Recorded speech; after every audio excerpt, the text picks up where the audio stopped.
Tipp Today, in association with Slattery's of Pecan, your main Peugeot dealer for over 50 years in the Premier County. Slattery'sGarage.ie.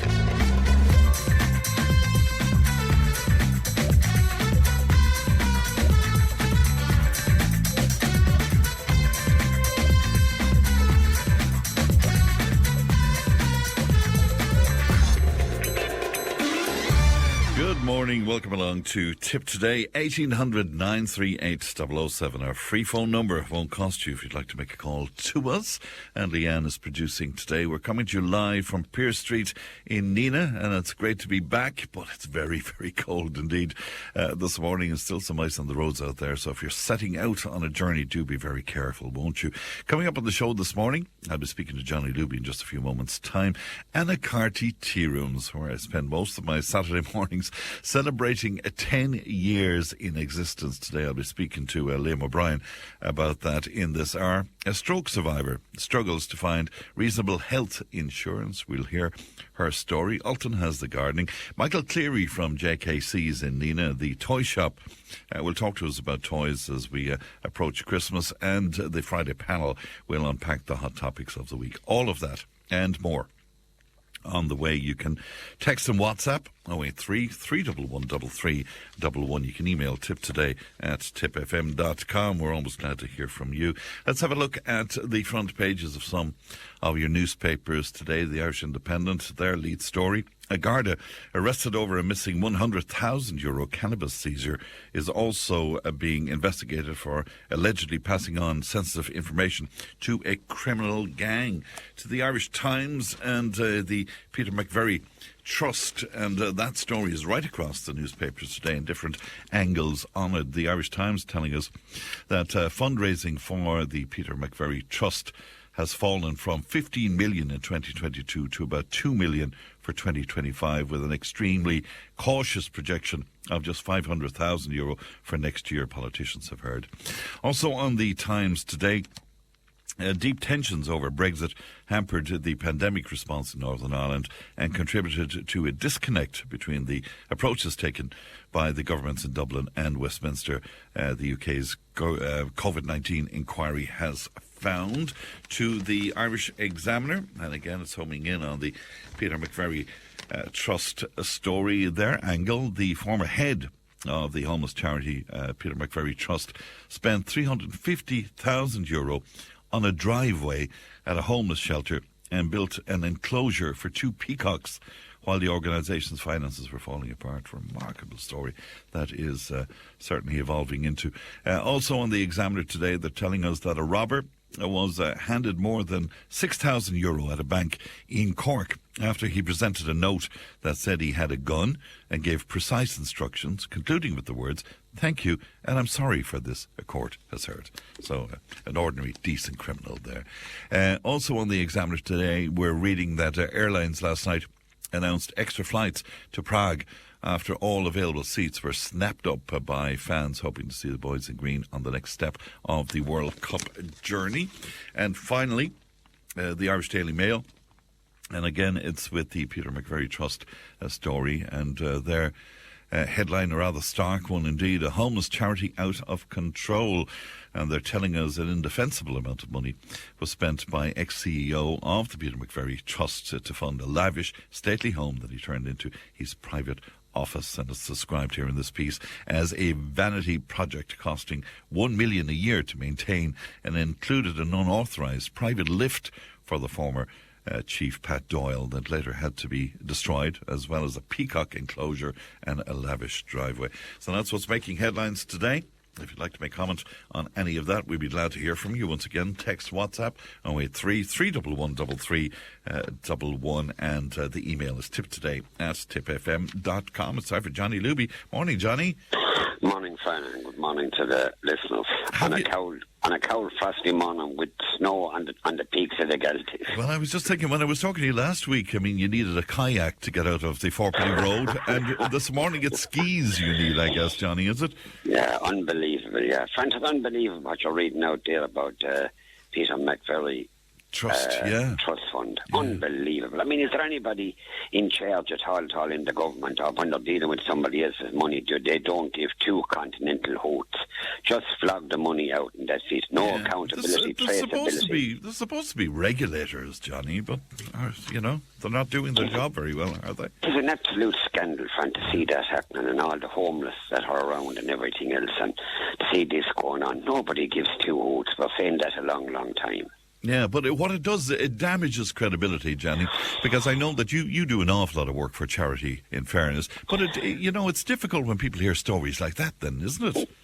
That's right, Fran. Unbelievable. I mean, right, next week, please God, you'll probably have Siobhan O'Brien on from Skull Cormac. Now, I've been in there. I've seen with my own eyes what they have done in there, and it's unbelievable for those additional needs, children, boys and girls. Yeah. It's amazing what they have done there, and I know they're fundraising all the time because that's the way it is, but everything is accounted for. With not a penny wasted in any way. Not a penny wasted, none whatsoever. And the same with other charities there, but some of them get out of hand. That is frightening. Yeah, unbelievable. Talk to me about soccer. First of all, a marvellous victory indeed, but you're not too happy with the price of the flights, Johnny. I was never going there. Were you not? No, but I think it's an absolute scandal. Of course, the government don't give two bloody hoots because, you see, roughly €800 now for a flight that was originally costing 140, 150. Out of the 150, they would probably have €30 in VAT. Out of the 800, they have roughly, give or take, €200 in VAT. So the dearer things are, the more VAT that they have to try to keep the show on the road. It's an absolute scandal what's going on. And the cost of living here in Ireland and the cost of living out there, and hotel prices are gone up. Everything has gone up. They all it's like the All Irelands above in Dublin, or some gimmicks above in Croke Park there with singers and all of that thing. Yeah. Prices just go to the roof, and there's nobody saying, hey, hold on here, what's going on at all. Yeah, you see, they'll tell you that's justified because it's business, and, they're making the best of these friends are making fortunes at the people's expense. I was telling a fella last night, was in the Bridge House, about flights and that. Hey, he said, listen, I'm going to go. I said, you're not going to Czechoslovakia. No, he says, I'm going to go to Portugal. He says, and watch the match from there and have the crack, he says, in the Leinster House and O'Grady's and Hickey's and the Black Stove, he says, and of course Eddie from Nenagh as well. They'll all be booming come the end of March, and the flights, that's why I said to herself this morning, I just Googled her at 5 o'clock beside me in the bed, and I sent her a text, and she said, what are you texting me for? And she opened up the thing. I said, if we've any money at all, I said, we'd want to be booking Portugal now. I said, because there's a crowd going to Portugal, I said, to watch the soccer match. But anyway, that's the way it is. It's very good. I think there's only going to be 1,000 tickets available for that game in That's Prague. right, so, they've only 5% of the, which is 1/20 of 20,000 that it can hold, so that's 1,000 people roughly. Now, I presume that the crowd were playing the Czechs, they will be there to a man and a woman cheering it on. But it's not a bad look. I don't really follow the soccer. It's not really a bad draw for Ireland. I mean, I think they're ranked 45th or something in Ireland, or 54th. But then somebody just said, look at Portugal, where are they ranked? And the way that Ireland put manners on them. This is it, yeah. Ireland are well capable of it, but it's going to be something to look forward to, and the pubs and every place elsewhere and clubs were booked out was it Sunday evening or Saturday evening? Sunday evening, I think it was, for the soccer game. It was unbelievable. Martin Brown was on to us. He wants to know, do you have a peacock enclosure on the Fourpenny Road? Jesus, I don't know. Actually, Martin is downgrading you because he calls it the Thrupenny Road. yeah, that'd be him. But I wonder what's the female of must be a peahen. You have a peahen and a peacock. Peahen and a peacock. I have no idea, Johnny. I haven't either. A hen peacock. I'll tell you what, he's a hen peacock. Oh, is that it? Yeah. So I'll bow to your superior knowledge of posh birds. Oh, geez, I'm married to one. She's gone to mess, so unless the butcher in Golden opens his beak, she'll know what's going on when she goes in for a bit of liver there. I was telling you about the liver one time. I hate above liver, Joe Johnny. Hammersley. Oh, But Jesus, Fran, I love it. I got it the other day above with Joe Hammersley, and I said to him, is that man still coming in? That was there the year long ago, and I said to him, it's supposed to be, I said, I heard it on the television, that it's supposed to be great for a pound of it is supposed to be great for the sex drive. And your man comes in, he says, will you give me £3? He says, I have to go an awful long way for the sex drive. Can you believe that? I don't know. I love it. Tell me about the rugby, Johnny. At least you know more about rugby than you do about soccer. Yeah, like I told Tim Flight, I said, stick with the singing. I said, you know nothing about Holland above in Newport. But anyway, that was a quarter pounder. But, Fran, the rugby was fantastic last weekend. Look, it wasn't a great game. The atmosphere wasn't hectic because they were expecting to beat Australia, and look, they've that out of the way. But the big one, of course, is tomorrow evening when they take on South Africa, who are the world champions.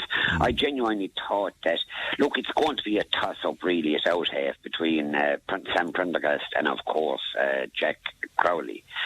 We'd be, of course, shouting for Jack Crowley simply because we're Munster, but I suppose they look at it in different ways. That, Prendergast, I wouldn't knock him at all. He's probably defensive record wouldn't be hectic, but he's a great man to get the backs going and that.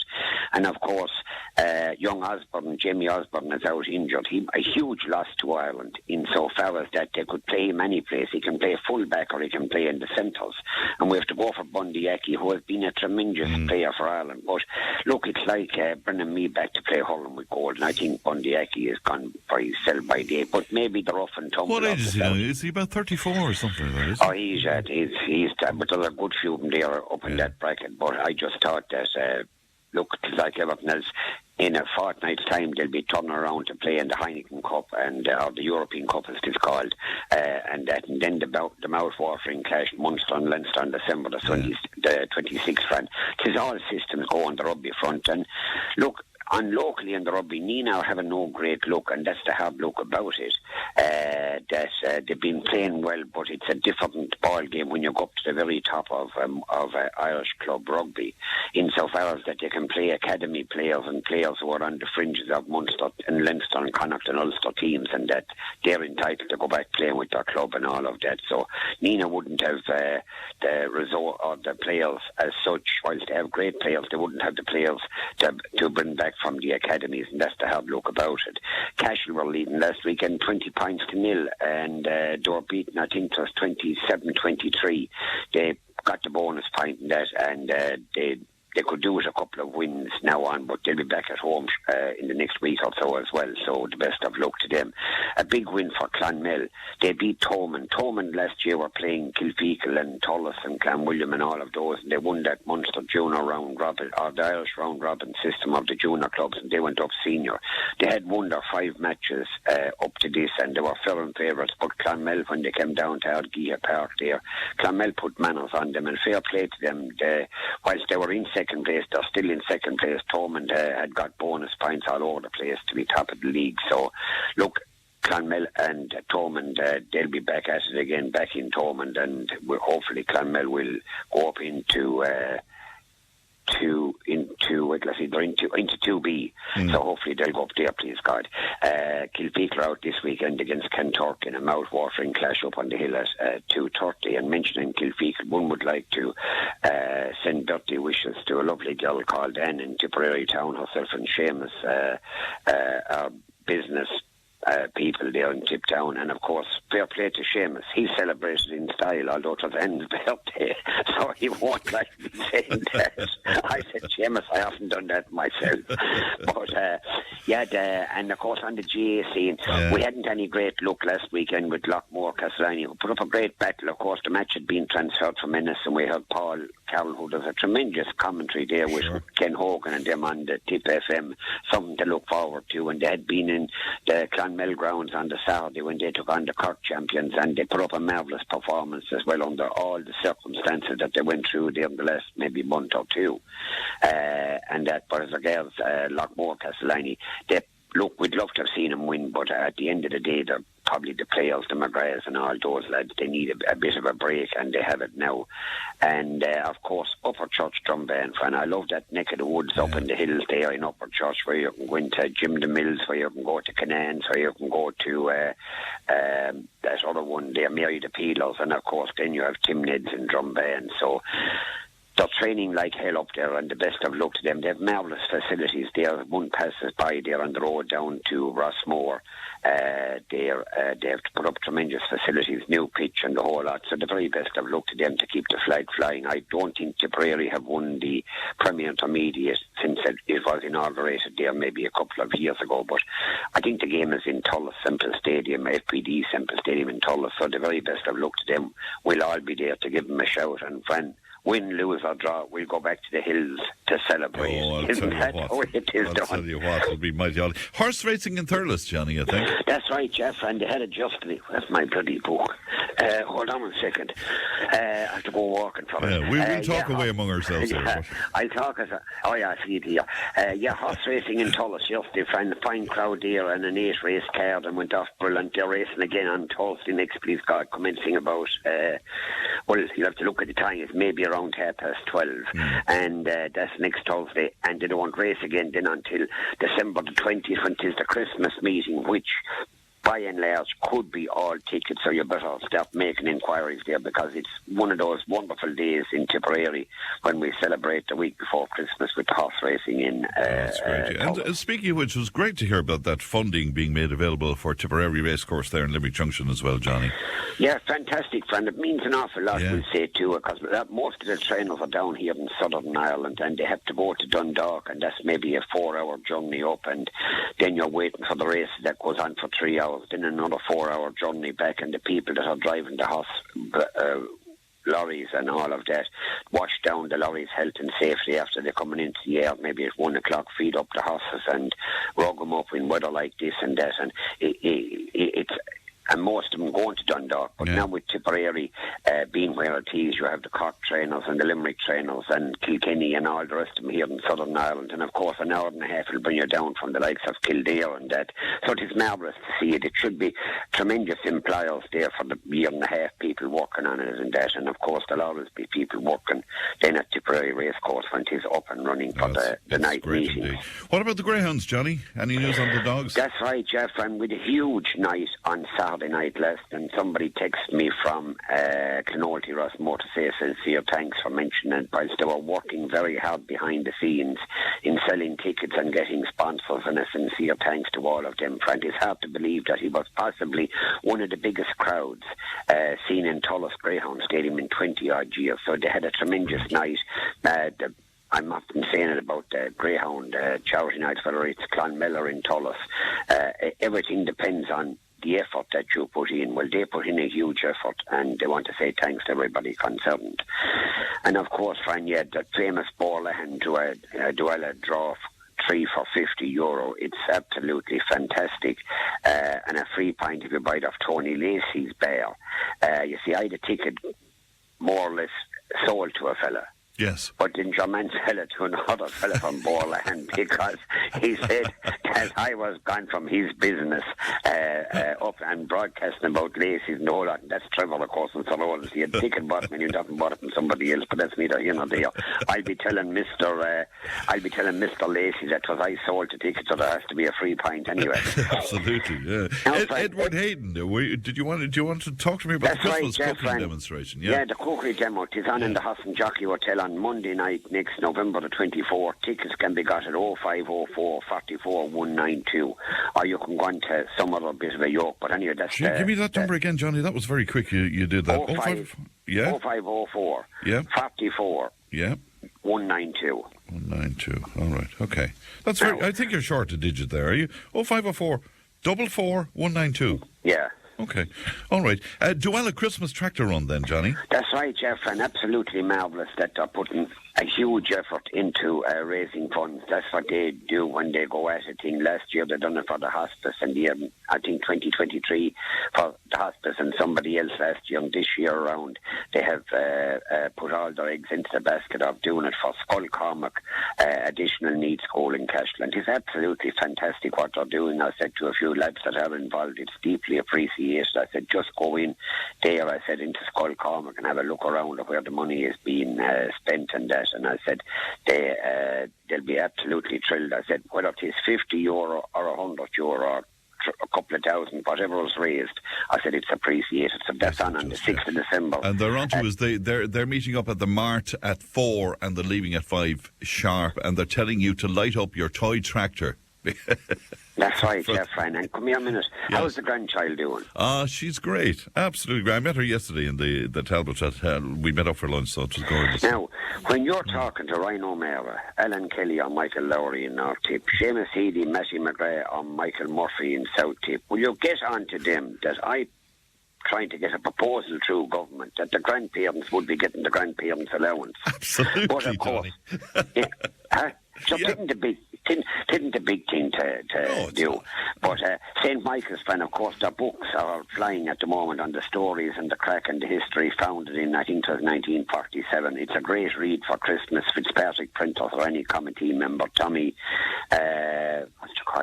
Tommy Fennan or any of the lads involved will tell you how to go about it. And of course, Fran, we have the raceway that they have their final meet on December the 6th. We'll talk about that again, please God. Mm-hmm. And of course, Clarehan is the place to be next weekend, Fran, when they're starting on Friday with the mini kids bike run. You better get the grandchild over there. On Saturday the 29th, a tractor, car, bike, light up, all for Seesaw in Clonmel. Register at 5 o'clock in the community centre. I was there last year, actually. It was absolutely fantastic, even to see all the tractors in full lights. And Sunday, of course, you have the Santa Community Hall. Santa is in the community hall, and it is Grotto. So definitely you could collect the grandchild and bring them on there like myself, and you can call into Hermes or Danzy's in Rose Green, where you have been known to frequent. Indeed I have. Indeed, I in your company, I hasten to add as well. Have you have a family birthday today, have you? That's right, Jeff. And Shane Luby is 36 today, and I remember it was yesterday, as Catherine said, you didn't have him. I said, no, but I was in the makings of him, I said. But anyway, he's 36 today, Fran. You can picture the scene 36 years ago. I was going out the door in a light ace van with a greyhound called Shongum Flavour, heating up for Westport in County Mayo to try and qualify for the Clonmel's Greensod in Powellstown. Anyway, she won, and I gave Catherine a hug, but I couldn't give her a bear hug because she was on the pints of labour. And she was going into Clonmel, but I didn't know. I kind of should have known. I look back on it, but I didn't know that she was. Yes, you should. Yeah, I should have known. But anyway, I gave her a bit of a hug and that, and belted off anyway with the greyhound and a guy called Benny Gillespie. They lost him from Cashel. Well, yeah. Oh, what a man! Yeah. So anyway, we had the crack above, and we won our 2 rounds on the Saturday, and we gave an exhibition of celebrating. Even though we'd only 2 rounds won, so I went back and won the 3 rounds then on the Sunday, and then I rang Leo Glynn in the Bridge House in Golden, who was playing. He said the southern of us, the whole down of or something. So I told him, keep him going, we'll be there around 1 o'clock. So we arrived in at 1 o'clock, myself and the greyhound and the cup and Benny and the whole bloody lot. But anyway, we left it maybe a couple of hours later, and I went in home, turned myself down on the couch and the greyhound beside me, and looking at the cup, weary-eyed. And the next thing is the phone rings about 7 o'clock in the morning. The mother-in-law, Mrs. Quirtle Laughton Nelson, one of the all-time greats from Mona May in Cashel. She said, "Happiest congratulations, Mrs." I said, "It was absolutely nutty." Really, I said, sure. I said, "She's walking 7 mile a day." I said, "For the last 2 months." I said, "She runs up and down Tommy Stack's scallops." I said, "She's as fit as a bloody fiddle." And she said, "How is she now?" I said, "She's fine." I said, "She's here beside me on the couch." I said, "Her legs are up in the air and my hand is on her belly." And she said, I said, "Mrs., I'm telling you something confidentially. We're thinking of going again." I said, "In five weeks." "God," she said, "I'm only your mother-in-law. I said, a bit soon." "No, Mrs." I said, "Not at all."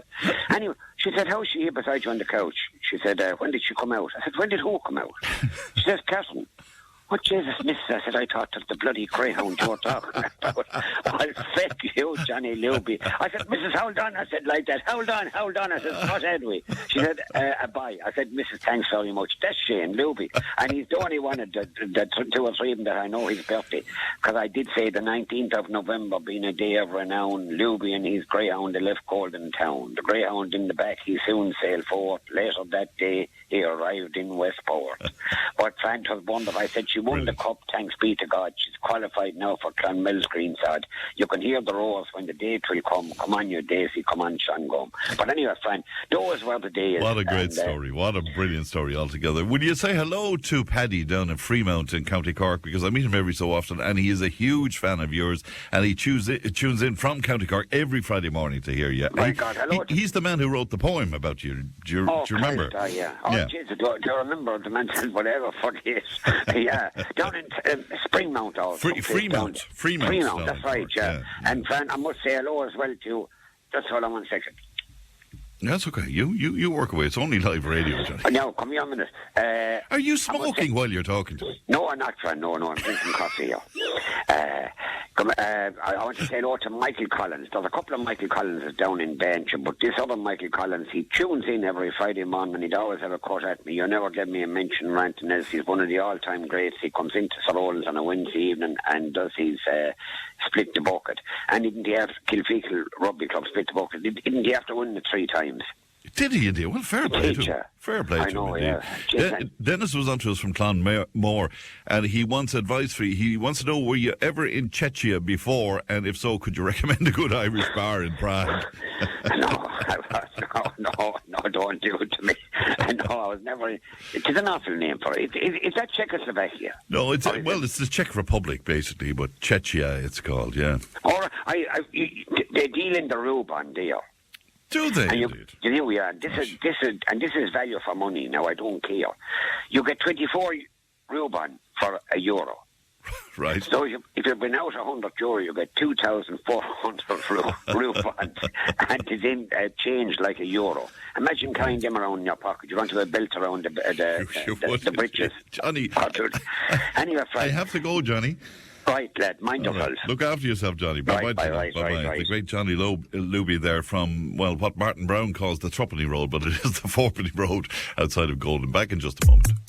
Tipp FM's Tipp Today. With Slattery's Garage, Puckon. Main Peugeot dealers in the Premier County. And now stocking the full range of the luxury French car brand DS Automobiles. Book your test drive today with Slattery's Garage, Puckon. See slatterysgarage.ie.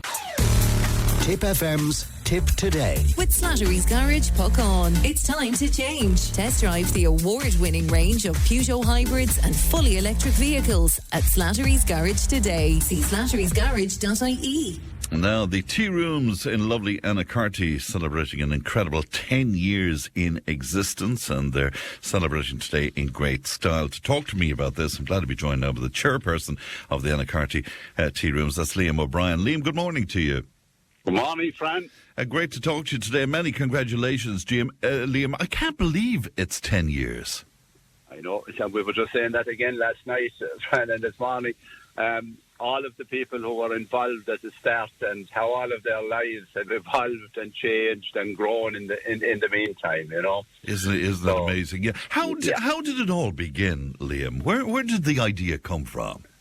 Well, I suppose I remember maybe it's probably 12 years ago, our parish priest at the time, Father John Beatty, he was a great community man, and was always anxious to develop and grow things and help in any way that he could in the area. And of course, just similar to an awful lot of villages all over Tipperary and indeed all over Ireland, Fran, there were very little facilities left there, rather other than the church or maybe the hurling field. That's all we had left anywhere. Yeah. And he said it at a meeting one night, we should do something to create a few jobs if we could at all around the area. And that's where it started, friend. It was Father Beatty, in fairness, was the inspiration for it at the time. And so that's the route we decided to go at tearooms. We'd heard at the time about Lochmore. And so we went and met Mary Fogarty, and Asher Mary was inspirational, to put it mildly. You know, the support that she gave us, the encouragement, and the attitude of, you know, look, it's possible to do this, you know, if we really get stuck in. So we did, and we raised quite a bit of money from the community. All of the community contributed to it, and we built up a fund there that we could start with. And the GA Club then at the time, they had a little building there, it goes back a few hundred years, and they were using it at that stage, a meeting room, and the referees used to tug out there and that. And so anyway, Father Beattie went and met Vinnie Ryan, the chairman, and they agreed to hand it over to us on a 99-year lease. So we've a few years to go on the lease. just a bit. And of course, Liam, I mean, it's a huge success. I mean, it really, really is. Was it a success right from the beginning, Liam? Well, it was, Fran, yeah. So we got great support from all the communities around the place. You know, all of the villages and areas around us, they all come and support it regularly. All of West Tipperary, even stretching down there to the Fourpenny Road. We have great support. We have great support in Golden with likes of Nellie O'Connor and Ann Corvin and their gang. I see them there regularly, and especially with Golden going so well at the moment, we have to listen to quite a bit, you know. And all of East Limerick, like Doon, Cappamore, people wouldn't think, all those areas are so near us, really, and people mightn't realise that, you know, and we get great support from them. And generally speaking, I'd say you see it yourself, Fran, whenever you're there, right? Yeah. That, you know, it's the same faces you're seeing quite a lot of the time, you know, if that's the time you come at.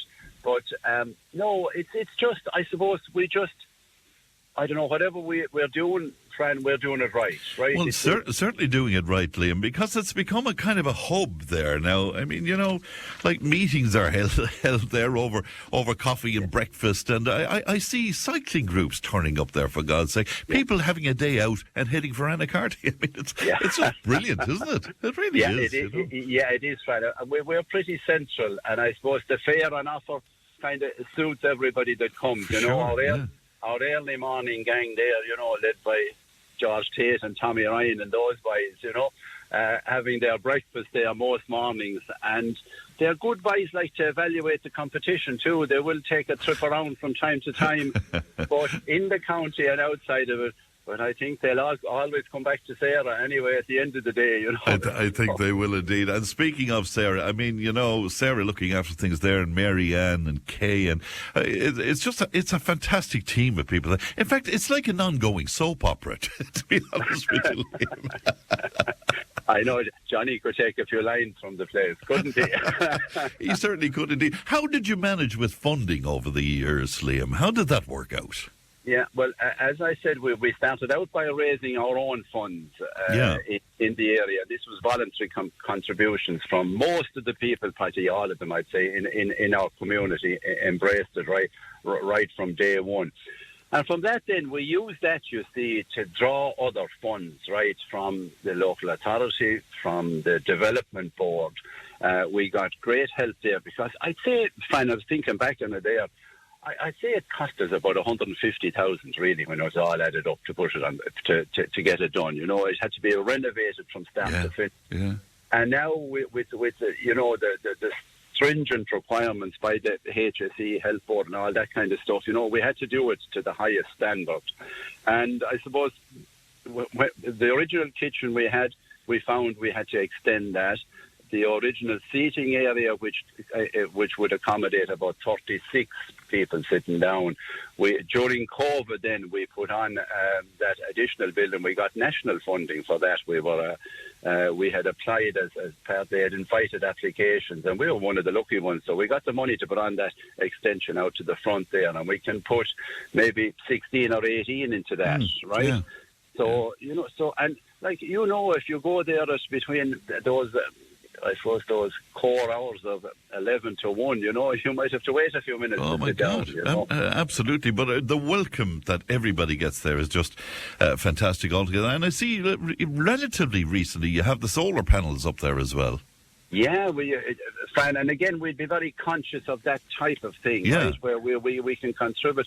We got funding, and I left it out there, we got funding from the local windmills fund that set up there, the Kappa White windmills, where the local communities in the area get funding. Well, they apply for funding each year, and it's allocated on the basis where, they try and look after everybody over a period of years. So we got a grant to put them on, and obviously the ESB who are in charge of that were delighted with our initiative there that we did that, So, and like we saved quite a bit of money, and when I mentioned it last night, we got our ESB bill yesterday for 700 it was, and that had normally be 1,000, even this time of year, Wow. Whereas in the summer, instead of paying a bill of 1,000, you'd be paying maybe 300. So, they do work. So it certainly works indeed. Sadly, in some communities, they attempted to do this kind of thing and it didn't work out, Liam. I mean, what do you put the success of Annacarty down to? Like Lockmore, what do you put that down to? It's fine. I just have to answer that one, I suppose. We do what we do. We've had many voluntary organisations have come to us to look at what we do and to talk to us about it with a view to setting up their own one.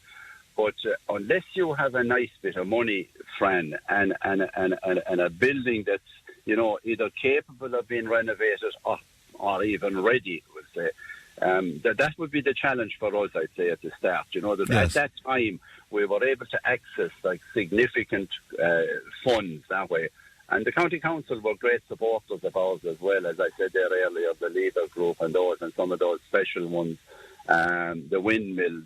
And so without those, Fran, it would probably be a lot more challenging, and maybe might have meant that, hey, you might be able to open maybe 2 days a week or 3 days a week, And maybe we'd encourage other communities to look at that. You don't have to open 5, 6, 7 days, Maybe if they could start like that. And look, Fran, so we all believe in it, and we get great support, you see. Of course. Without the support, it would be impossible from within our own area and the wider community. And we kept it fairly simple. Our menu isn't over elaborate. It's simple and basic and wholehearted. I suppose maybe that's how I describe it. Well, it's lovely and it suits us all beautifully, Liam. That's for sure. You're having a bit of a celebration today, then.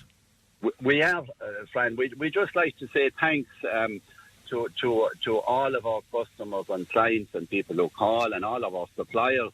Like we source as much locally as we possibly can. Yes. So we want all of those people to come today, where we'll be there from 2 to 4, roughly speaking, 2 to 4.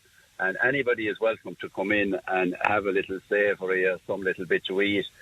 Willie Crow, who you were talking to there lately, down in Jerry, Willie is doing this for us today. Ah, brilliant. So we're expecting a very high standard affair. So I'm sure nobody will be disappointed. And our local cultist group,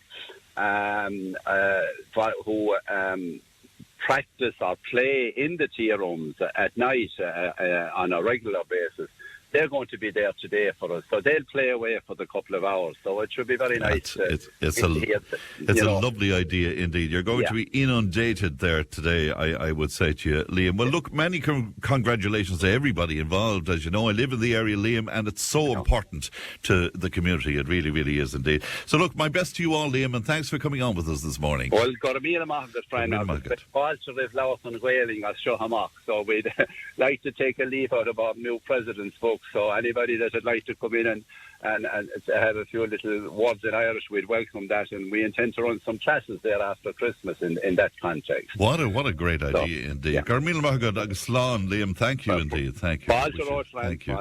That's Liam O'Brien there, chairperson of the Annacarty tearooms, and we wish them the very, very best indeed. 10 years in existence. We're here in Nenagh today. We'll take a break, back in just a moment. Tipp FM's Tipp Today. With Slattery's Garage, puck on. It's time to change. Test drive the award-winning range of Peugeot hybrids and fully electric vehicles at Slattery's Garage today. See slatterysgarage.ie. If it matters to you, it matters to us. Call Tipp Today on 1-800-938-007. Welcome back to Pierce Street in Nenagh. Now, over the past few days, we've been inundated with calls, indeed texts and WhatsApps and emails about the drug epidemic that is ripping local communities apart. And I know a mother spoke to Leanne recently, and she made the point that parents lack a basic understanding of some of the terminology around drugs and drug taking. Leanne is with me. Good morning to you, Leanne. Good morning, Fran. And before we do that, you received some really harrowing messages, very descriptive messages indeed about drug taking and drug use and that. We were inundated, and some of them were so gruesome and so graphic, and to think it's going on is actually scary. I think one in particular that stood out to me was someone got in touch that they were on a local bus going from one town to the other, and they heard two young people sitting in front of them talking about what their favourite recreational drug was. So in their free time, when they were going to concerts, raves, when they were going out in the town, what was their drug of choice? And you heard one of them saying ketamine. But the only problem they were having with ketamine is that it was affecting their bowels and their ability to control their bowels. My God almighty. And the listener said that this conversation took place in public, out loud. There was children on the bus. There was no, they weren't afraid to talk about it. And that idea of my bowels are being affected, I can't control them, but it's great on a night out. It was just really, really terrifying. It's a real eye-opener indeed. And the mum who spoke to you and made that point that we don't fully understand the terminology around drug taking and the sort of emojis that are used on social media to, inform people as to where drugs are available and the kind of drugs available, all of that. Yeah, she spoke to me as well in comparison to the show Adolescence that came out a few months ago, and how parents were terrified when they realised these emojis had meanings. And when she looked into it, she realised a lot of the stuff that maybe her children were seeing online, she didn't fully understand, especially in relation to drugs. Like what? So they're symbols. So emojis are the little symbols like smiley faces, hearts, different things like that. Yeah. So a lot of drug pushers, they will use these symbols to put up posts to make people aware they're around in the area with drugs, and they use the emojis to describe the type of drugs they have on them at the time. Can you give us some examples of that? So for all drugs, so if someone was to say, in the area now, and a maple leaf, so like the Canadian flag, a maple leaf, that means they have all kinds of drugs with them. So you text them for all kinds. And then for cocaine, for example, a diamond. So if someone posts up in the area and diamonds, means they have cocaine on them for sale. Or an 8-ball, like in pool, that means cocaine as well. Or a key. So any post you might see, or anyone puts up a post saying, anyone have key emojis? Does anyone have cocaine? And then it does get darker. So cough syrup is another one. What does that mean?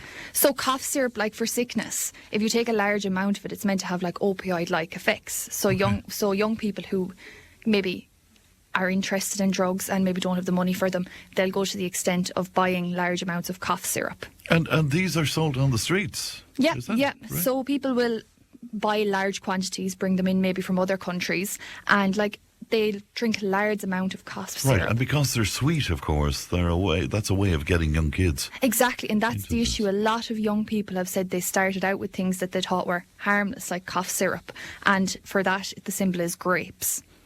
So if someone says, have grapes, means I have cough syrup available if anyone wants it, or a baby bottle. Again, tying into that idea of, for people, they might be trying to target and start people young, and then they tend to build up. It's frightening. What about heroin? Brown heart. And a lot of people might say, oh, this is a bit more extreme. It's out there, it's available, and there is people who are targeting people online and young people and making it available for them. So if you see a brown heart or a dragon, that means online that someone is offering someone heroin. This is public stuff. I mean, this isn't hidden away now, is it? No, not at all. And that's the thing, because if you saw a post that said, I'm in Nenagh and dragons, you wouldn't stop and think, oh, what does this mean? But for people who maybe understand that system, they say, okay, there's someone nearby, they have heroin on them, and they'll text them and say, how much do you have? And the person will drop it to them. And, a lot of the talk over the last while was about Clonmel. And, we spoke to Derek Russell yesterday about Ross Gray and various big towns. But are you telling me that is this available in smaller towns and villages? Everywhere. Everywhere. Everywhere. And we've heard reports of people on like scooters or in cars and on rural roads, knowing that there's a place they can park, and people become used to that spot and think, okay, this is where I go. This is where I go. Or someone will put up an air code. It could be a back country road, but they know on that air code in that place there's someone there that they can pick this stuff up off. And my apologies if I sound incredulous about this, but it's just, as you know, I'm involved in the music game, and you think, you know, the music game always traditionally associated with drugs. I never saw that. I don't see that in the music business. But there's this underbelly that people my age are just completely unaware of. Completely. And it even got to the point, I heard something the other day that kind of stunned me. Drug pushers realised that women were maybe a little bit less likely to buy their products off them. So they established pink versions of the drugs. And they call it pink cocaine or baby cocaine or cocaine and champagne. So it was a way to try and hook in different demographics. It feminises it in some way, yeah. doesn't it? So the tablets maybe that would be blue are pink in this case, to try and, if someone puts out their hand to you and they have something pink, they think as a woman or as a female you might be more likely to accept it and be less afraid of it. It's incredible. Where is all of this going to stop, do you think?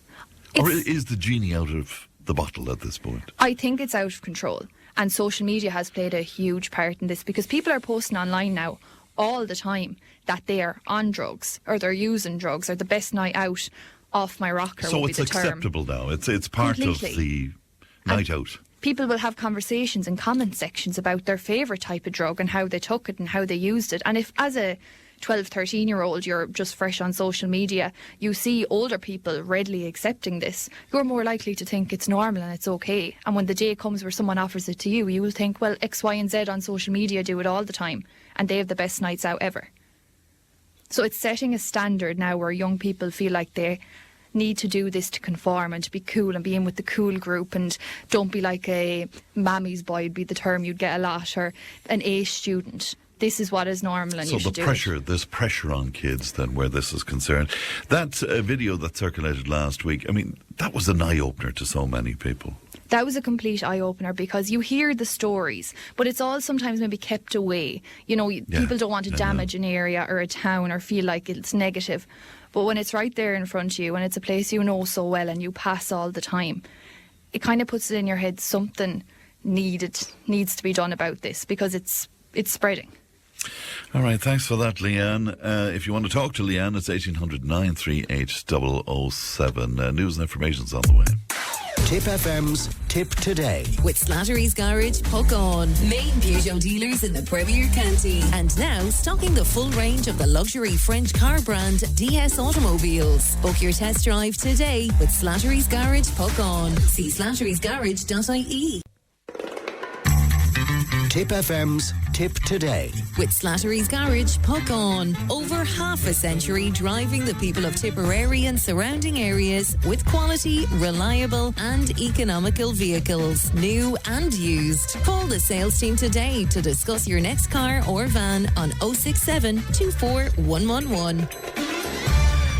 Thanks, Pat, and welcome back to the second hour of Tipp Today. We're coming to you live from our studio here on Pierce Street in Nenagh. Now, lots of bits and pieces dropped into us this morning. Hearn's Christmas lights, the switch on there in aid of hospice, and Santa will pay a visit with treats for the children, and plenty of prizes to be won in the large raffle as well. Nenagh Brass Band will cheer us on, it says. So that's happening on November 28th at 7 p.m. Hearn's Euston in Nenagh, behind Philly's Pub there, and everybody is welcome to that. And my friend Mary Lynch into us to tell us about her annual dance at the Scouts Hall in Nenagh in aid of motor neuron disease. That's happening on Saturday the 29th of November, and it's in aid, as I say, of motor neuron disease. And Glenn Flynn is supplying the music there. Nice to hear from Father Jim in Thurles as well.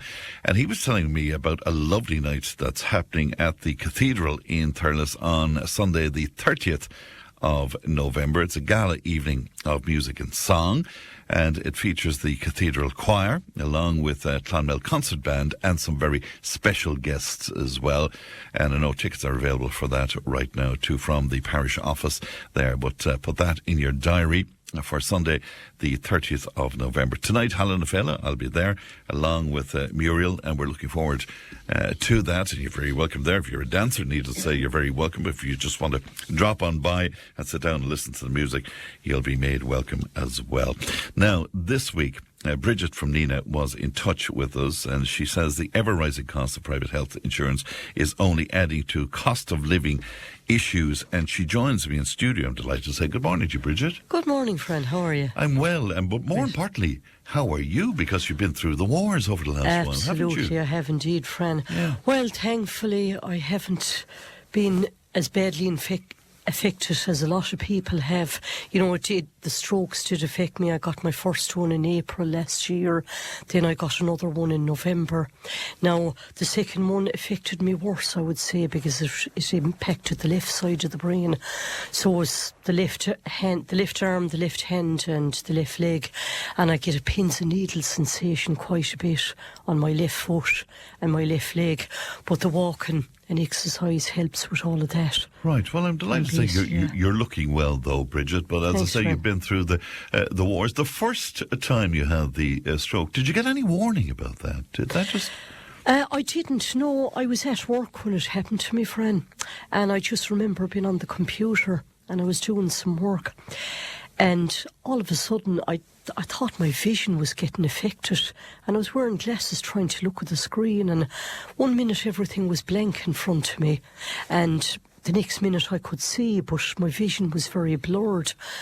And I said to myself, "Geez, it's a very strange sensation." I couldn't explain it, and I was taking the glasses on and off, and it wasn't really helping. And then one of my colleagues came over to talk to me, and I could hear what she was saying, and she was asking me questions, but I couldn't get the words out to answer her. I just was not able to talk. It must have been so frightening, was it? Absolutely, yeah. Equally as frightening for her, I think, as it was for me. Yeah, absolutely.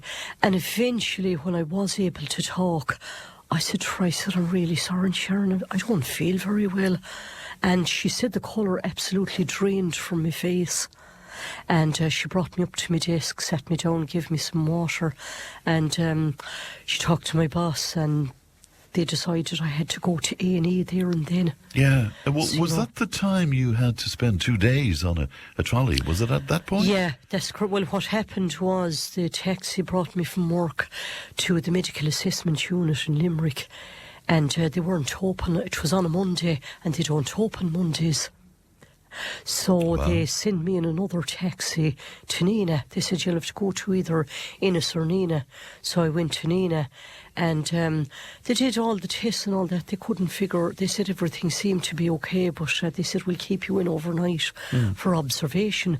I have a funny feeling you might have got a stroke, but we have to do more investigations. We'd like to keep you in for observation. So I did. I was staying overnight. I got a bed and all in Nenagh, and at around 3 or 4 o'clock in the morning, I woke up, and Lord, I can't describe the sensation. Was the violent headaches, just feeling absolutely awful. And the nurses came around, and I remember they were trying to get me to swallow tablets and swallow water, and I couldn't do it. I wasn't able. I'd no swallow.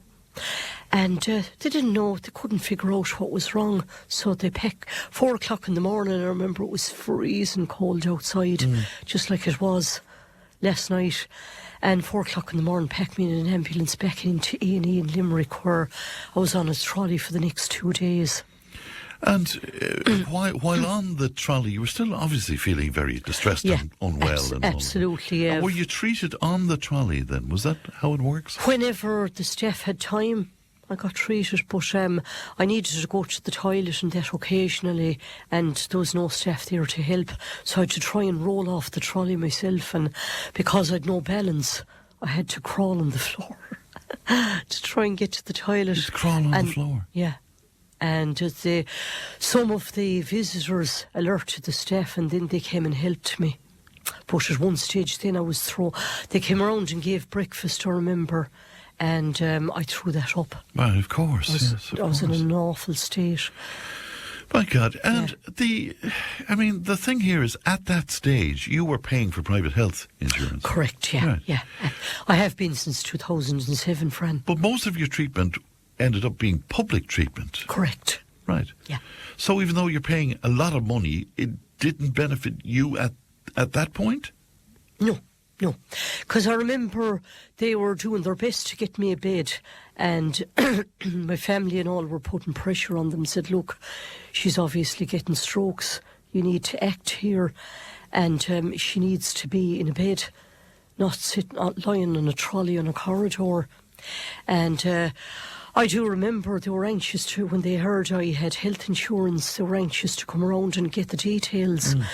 And the healthcare companies always advise you, like, unless you get, like, if your plan covers a private ward or a private room in a hospital, make sure you have it. Make sure you have it. But because I didn't have it, I explained to them, I said, look, I'm not signing anything because I'm here on a trolley and I have been. But they asked you to sign. They wanted me to sign, but I didn't do it. So after the 2 days then, did you get a bed? Yeah. Yeah. Because my family were putting pressure on them. Right, so you got a bed eventually. Yeah. You had a second lot of strokes then, is it? I had a second stroke then in the 18th of November last year. Yeah. Yeah. And again, did you end up in Limerick? I ended up in Limerick, yeah. I was on a trolley in A&E there for the whole day, and my family came down from Galway, just saw the circumstances I was in. No hope of me getting a bed, and I was still on a trolley the next day. So my family said, you're not staying there, you're coming up to Galway. You can't work, obviously, since you had the strokes. But it made you think about the whole business of private health insurance, and you had been struggling to pay that, to make sure you had that over a period Absolutely, Fran, years, yeah. Like, I've been paying it since 2007, Fran, and it's been increasing steadily every single year. Could I be nosy enough to ask you, the last payment you made would have been roughly what? Last year. Yes, and November how last much? year. It was 2,000 thereabouts, and this year it's gone up to 2,600. And you probably heard there in the news earlier this week, there's another levy going on in the new year. So you made a decision, Brigid, to discontinue. Absolutely. Well, I can't afford it, friend, because, yourself now on an invalidity pension, it can only stretch so far. It's enough to keep you going week on the essentials. But, I'm relying on the savings from working down through the years to cover essential bills that are always going to come in the door from time to time. So, as you can imagine yourself, at a rate of €2,500-3,000 a year, that seems to have been going up and up with no end of it in sight of it going the other direction. Unless you're lucky enough to win the lotto, that's going to take a huge dent on any savings you have and dwindle it down to virtually nothing over time. And for somebody on an invalidity pension then, Brigid, just the cost of living is through the roof at the moment as well. What is it like to try and make ends meet? Tough, but you cut corners where you can and when you have to. Yeah. And just keep going. But you hear our politicians telling you how well the country is doing. Of course, yeah. Benefiting from these corporate taxes and all of that. Absolutely, yeah. Well, it's just like the lip service they give you, telling you, we appreciate how hard it is on people. Because, I know lots of people, Fran, that are going hungry trying to keep up with these health insurance levies and what have you, and you get this lip service saying, we're doing what we can, we realise how tough it is on people, and we're going to get on to the health boards to try and reduce the costs and help people out and what have you, but it's all lip service. My own personal opinion, Fran, I think at the end of the day there's never going to be any changes because they have a vested interest in it themselves. The health service is in a shambles, and it's bursting at the seams, all the hospitals, and trying to keep things going. They need the money coming in, and they have a huge chunk of tax out of all the fees that people pay to these health insurance providers every year, and they don't want to change the status quo on that. but just my own personal opinion, to keep people happy. And how Or tell them what you frustrating want to is hear. it that, I mean, you spend a lifetime either working or bringing up a family or whatever, and then when you need some support, Brigid, it's not there. Oh, it's very, very frustrating, but Yeah. we keep on going and you just hope for the best. Like, I'm thankful and I'm grateful that I'm recovering well from I have recovered well from the strokes. I'm not fully perfect, but I'm as good as I can be, and I watch the diet and keep the exercise going. All those things are important, and you just have to try and rely on those as best you can, so that you to try and keep another one from the door, or keep further health problems from the door. And, you know, you got in touch with us about this, Brigid, and we need to hear more of the stories of how ordinary people are struggling to get by, don't we? Oh, we do, yes, absolutely, yeah. Yeah. The more people the tell, I suppose. Because often we Tell hear your that story. the politicians are in a bubble and they're not quite aware of how difficult it can be for people. No. Well, as I said, Fran, you know, they'll pretend that they are, and they'll give you all the lip service, tell you the things they want to hear.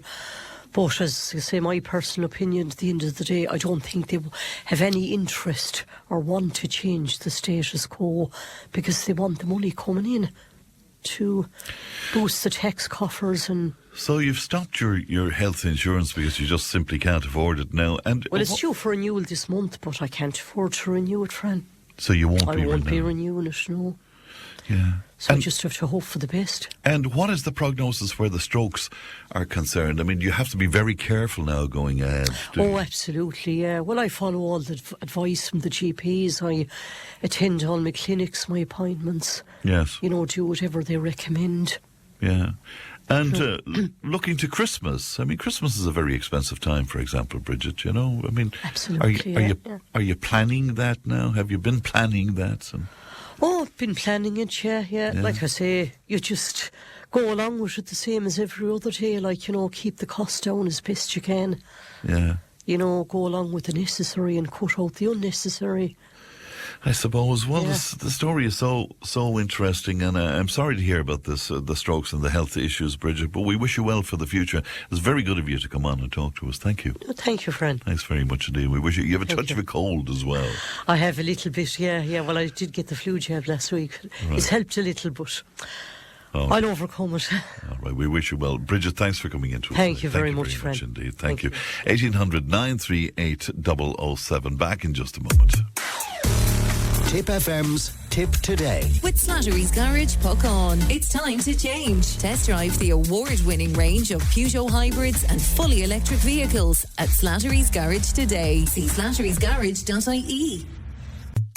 Tip FM's Tip Today. With Slattery's Garage, puck on. Main Peugeot dealers in the Premier County. And now stocking the full range of the luxury French car brand DS automobiles. Book your test drive today with Slattery's Garage, puck on. See slatterysgarage.ie. You're very welcome back to Tip Today. One of our listeners saying that they saw me in the RSVP magazine. Thank you for that. Yeah, I know that Muriel and I were featured in that along with a whole host of music people there. And if you love your country music, it's certainly worth picking up that. It's on your shelves right now. And I know that Trudy Lawler is the editor of the country music section of it, and lots of great pictures in there and one thing and another.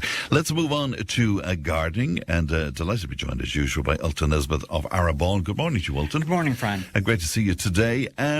You have some lovely stuff for us there, and I'll talk about that in just a few moments' time. But it's been very, very cold overnight. I think down to about -3.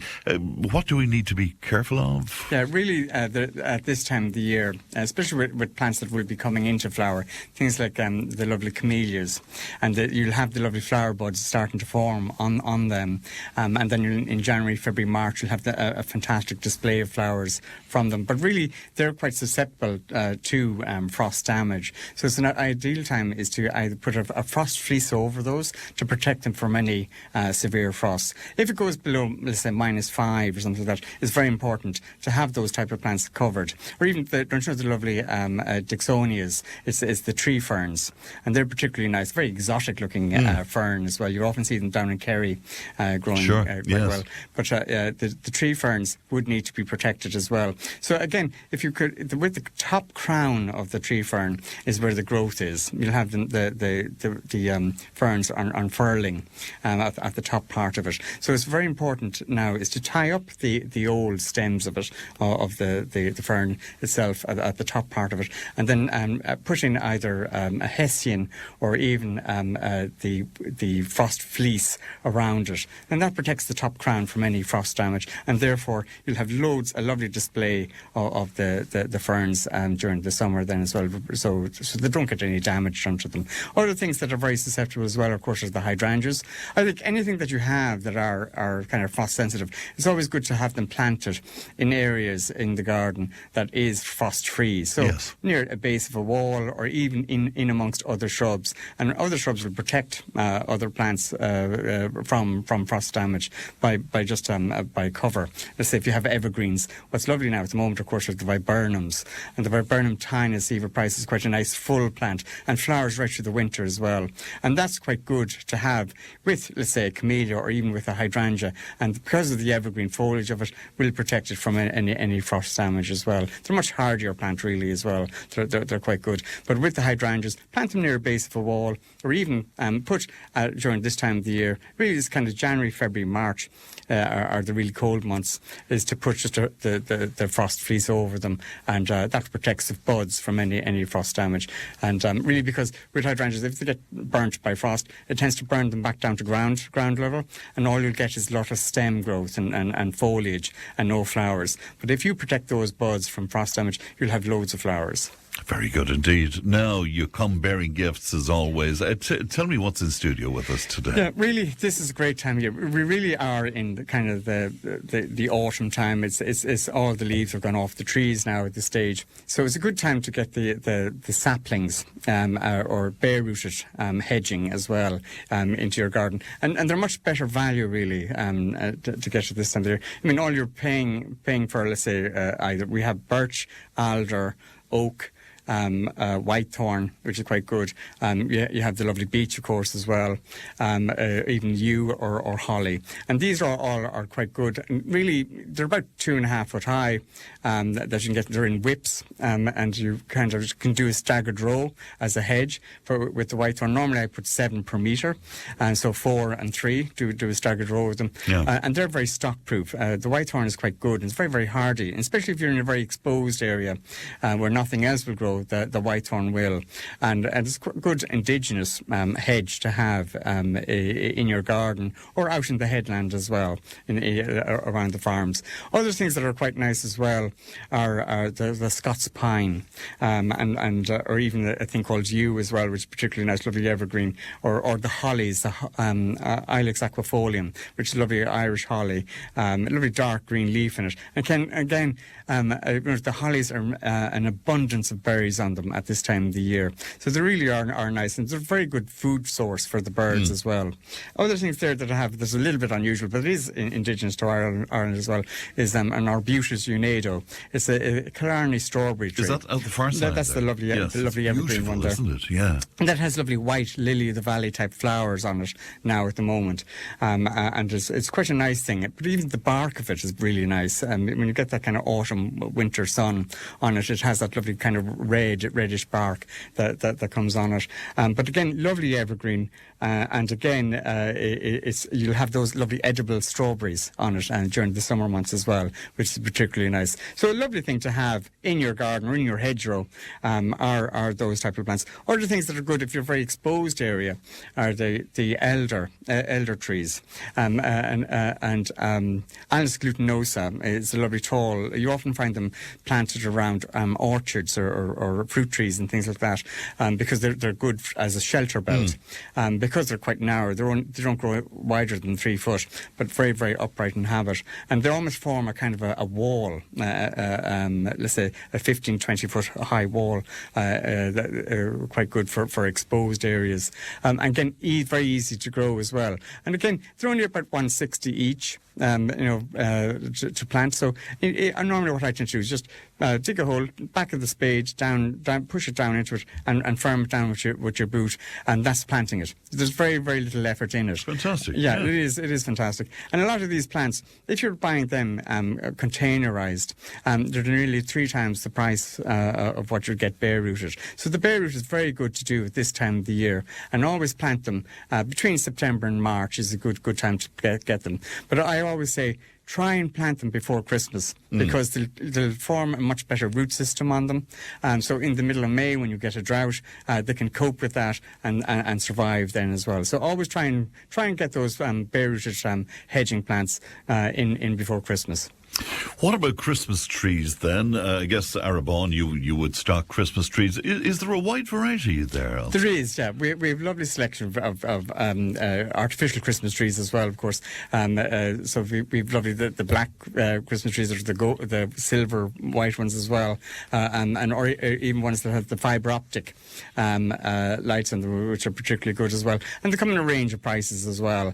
Also, we're doing the live Christmas trees as well. Either the Scots pine, which is quite a nice one, or Pinus abies, which is the real Christmas tree look, I suppose. It has that lovely layered effect on it, yes, which is particularly good. And then there's lovely Christmas tree bases with them to keep them good and solid. I always like the real Christmas tree that you can put into the house, because they get that lovely smell of the pine and the pine needles, or even the lovely cones that are around the... And speaking of the needles, I mean, is there a variety available that wouldn't have them all over your carpets and floors? Well, the Pisces tends to hold on to them much longer, and they're quite a good one to use. The Scots pine tends to have the needles tend to fall a little bit earlier. They're a longer needle that come on them. But the Pisces is much more compact in habit and a much better tree to have. Right. Did you tell me over the years that if you keep the Christmas tree hydrated in some way, it can be useful? It is, yeah. And we have those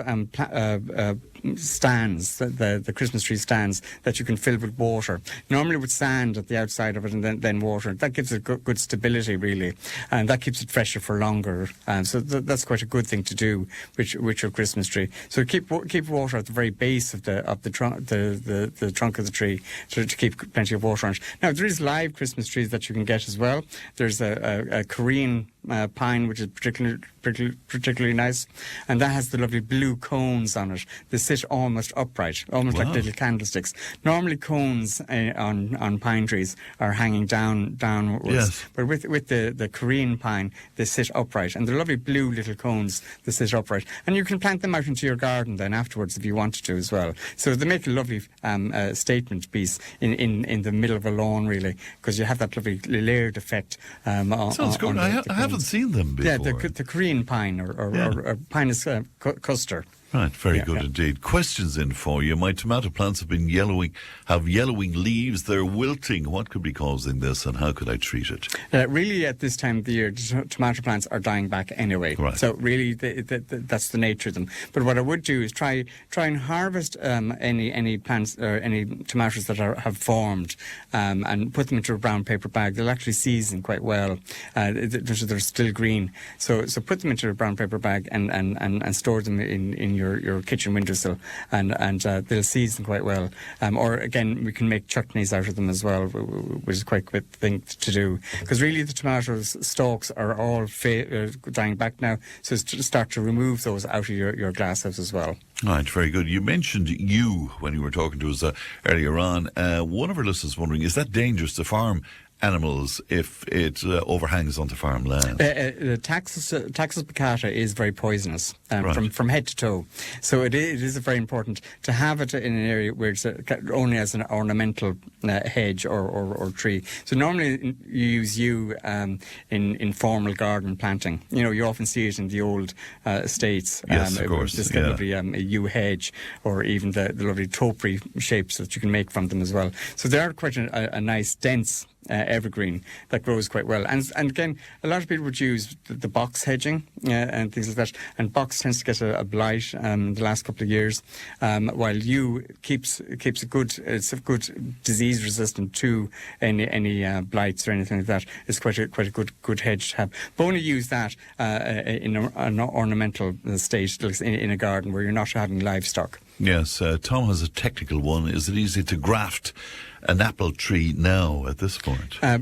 Bud July graft in April normally. But what you do is you harvest the stems, the vegetative stems from the apple trees now. So normally what you do is you take a 9-inch long cutting, the top growth really, about pencil thickness. You cut them now and store them in silica sand, just to heal them in, and that stores. Then in the springtime, when you're grafting, you can do a saddle graft, it's called, onto your rootstock of an apple tree, and that will take quite well. So you take the cuttings now of the variety that you want to graft onto your tree in the spring. Oh, very good. My houseplants' leaves are browning at the edges. Could this be due to overwatering, humidity, or just pests?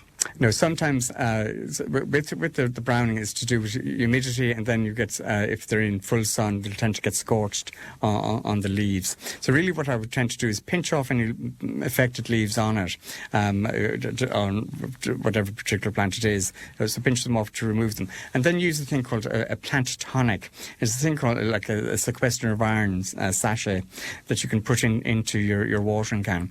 And that water that at the base of the plants, and that will actually reinvigorate them and give them more disease resistant to any rusts or fungal attack on it. So that makes it much healthier looking for the indoor plants as well. I wonder is a similar answer to this one. The roots of my indoor orchids are exposed and turning brown. How do I sort that out? With orchids, a little bit different. Orchids need to be moist at all times, and I always have a dish at the very base of the orchid pot, and always have that filled with water, so that the aerial roots can get to the water and take up moisture that way. It's very important with orchids as well is to keep misting the foliage regularly, so that keeps them lovely and supple and healthy as well. Orchids are again, you can give them a winter feed, an orchid winter feed at this time of the year. With any of the flowers, they do last for a very long time. They're absolutely magnificent when they do flower. But when the flower starts to fade, you should really cut it at the very, very base of the plant to cut off the flower stalk once it's faded. That will encourage it to produce more flowers for you. So keep deadheading it really. Once the main flower has faded, cut it right at the very base of it, and then that will encourage it to produce more flowers for you. All right. Listener says, I noticed tiny insects on my houseplants' leaves. Wonder what's causing this and how can I deal with it? Yeah, really you'll get an awful lot of whitefly on indoor plants now at the moment. Even this time of year? Even at this time of the year. Because, you see, it's more like the heating and everything else, and it'll harbour in on the crevices of your windowsill or that as well. So it's important to use, what we have is an organic or natural insecticide. It's a Nurdoff greenfly spray. So you spray that underneath the foliage. So always spray from the base going up, so that you're getting underneath the foliage, because most of the whitefly and greenfly are in underneath the leaves of it. So really try and get in underneath the foliage to get rid of any greenfly. So use a Nurdoff greenfly spray is quite good and very effective. All right, will you take a final one for me, if you would? Stems of basil plants are rotting at the base. There seems to be a theme running through this today. What might be causing that, and can I save the plants at this point? No, once you harvest from basil, it's very, very unlikely that it re-sprouts again. It's very important. So you have to sow basil every 3 weeks, so that you have a good fresh stock of it all the time. Now, with basil, if the top of the compost is damp, it will tend to rot at the base of the stem. So it's very important to always water at the very, like you're using a saucer actually. So it's almost like a capillary action, that the water comes from the base of the saucer up to the root system. Don't water from the top, because that tends to rot them. And so it's very important to keep the top of the compost dry, but allow the water at the very base of the basil. So as you're harvesting it, you really should be using or sowing basil nearly every 3 weeks to have a fresh crop of it. All right. Good to see you as always, Ultan. Thanks very much indeed. Ultan Nesbitt there of Arabon. We'll take a break. We're back with more from Nenagh in just a moment. Tip FM's Tip Today. With Slattery's Garage Puckon. Now is the time to pick up your next van. From the award-winning Peugeot Partner van to the Expert and the load-lugging Boxer van. We have big vans, high roof vans, long wheelbase vans. You'll find them all at Slattery's Garage Puckon. See slatterysgarage.ie. Tip FM's Tip Today. With Slattery's Garage Puckon. It's time to change. Test drive the award-winning range of Peugeot hybrids and fully electric vehicles at Slattery's Garage today. See slatterysgarage.ie. And you're very welcome back to Tip Today, live from Pearse Street in Nenagh today. Now the Christmas spirit is beginning to emerge here in Nenagh. We can even feel it in the studio here on Pearse Street. I'm delighted to be joined now by our neighbour, virtually. That's Michael Cleary, who owns JKC's Toy Master in Nenagh. Good morning to you, and good to see you, Michael. You're run off your feet today. Yeah, it's our toy extravaganza. It's year number 10. Yeah. And it started, I can bore you for 30 seconds if you want, but it started in 2016. If you might remember, there was a major gas works were being installed in Nenagh, or the gas network was being installed, and Pearse Street was closed for 6 or 8 weeks, and it was an absolute calamity. And we said we better do something to try kickstart Christmas, and we came up with an idea of an event in a toy shop. But we didn't want children. The tagline was book the babysitter. We wanted the adults in, and it just caught fire. And it has morphed a bit. COVID changed the original format. But yeah, we've just 2 big shopping days where we give loads of discounts, offers and giveaways and stuff like that. And it's essentially our 2 biggest days of the year, yeah. So it's huge. This is amazing. So what stage does that kick off? Well, full on since 9 o'clock this morning. Right. And right 9 to 6 this evening, and again 9 to 6 tomorrow. And we get a great reaction from near and far. And I suppose in a way it's our way and our opportunity to give a little back. So we give a €5 voucher with every 50 that's spent. And then I'm sure I'm the bane of most of the toy suppliers. I scourge them all year to give us freebies. And we've amassed almost €4,000 worth of toys. So we'll do a big draw live on our social media channels just after 6 tomorrow evening. And we'll give out, we've made hampers of toys rather. We literally have hundreds of items. So we've done 16 big hampers of toys, and there are 3 main prizes. And we'll do our draw live tomorrow evening, as I said, on our social media. And best of luck to everybody. Great, and it's a great opportunity to get ideas for Santa as well, isn't it? Yeah, sure. Look, I think there's a child in us all, Fran, and sure. Just off air we were saying there the trends are changing and stuff like that. But at the end of the day, Christmas brings huge excitement, especially maybe where there's young children in a household. But yet Christmas is a special time of the year, and I think you had somebody commented yesterday that Christmas. You know, I think the build-up to Christmas, from now right up to the 24th, even Christmas Day itself, that to me is Christmas itself, and then just sit back, relax, and enjoy the few days break, you know. You were talking to me off-air, though, about how things have changed in terms of what determines what is the popular toy or toys of the moment. You were saying influencers, even where toys are concerned. It's extraordinary, Fran, yeah. Where it's coming from, so actually, starting in January, we'll go to the London Toy Fair, and that'll follow up. There'll be a series of shows ending up in Harrogate in May, and where all the selections are revealed to us, and essentially the selection for next Christmas. And I can remember probably for 20 years, up to 10 years ago, you'd look at a product, and if it's getting X number of TV hours, and then if something's getting 500, next thing's getting 2,000, you'd say, if that's on TV for 2,000 hours, we'll buy that. It doesn't even get a mention now. And now at all the shows is, this is going to such an influencer, this will be such an influence, stuff like that. TV hours does not come into it. So, yeah, the influencers have a huge...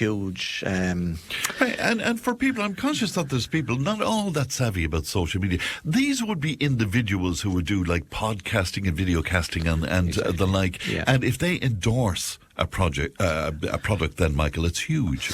Well, I wouldn't say, not always. Most of the time it is. Now, having said all that, I've always kind of steered away from that hot toy that's hot this week may not be hot next week. Yeah. And our core business essentially would be farm toys, Lego and Berg products. We do a huge amount of jigsaws and games, and we probably dabble in other stuff, the trendy toys as I call them, but we stick to our core. I think every child at some point has got a dozen jigsaws. Every board games are huge for us. We really stick on board games. I'm delighted to hear that. Board games. Actually, we did I don't know if you copped it. We did a post. The Cleary household did a 6-week binge, a new game every week for 6 weeks, and we shared with people. Yeah. So all during September and October, we had people coming in. I saw what you did and whatever. So some of the games were great, some of them weren't so good. But yet board games, I felt it was huge. The phones were left aside. The 5 of us at home sat down. We had fun. We laughed. We cried. We fought. But to me, that was board games. It's not just the actual game itself. It was a way of keeping away from social media and having one child in one room, one in another. We were all sitting around the table, and it was magic. So as a result, we pretty much do it once every night. We'd certainly one night a week now. We just sit down and play an old game or something, you know. Yeah, but essentially there you're becoming your own influencers to some degree, aren't you? I suppose, yeah, and I've always said it. I say to customers, I don't particularly like selling products that I wouldn't buy for my own children. I don't like. So as a result, yeah, there's certain ranges I wouldn't touch with a barge pole. And it's not that they're not good, but I just particularly don't like them or wouldn't get them for my own children.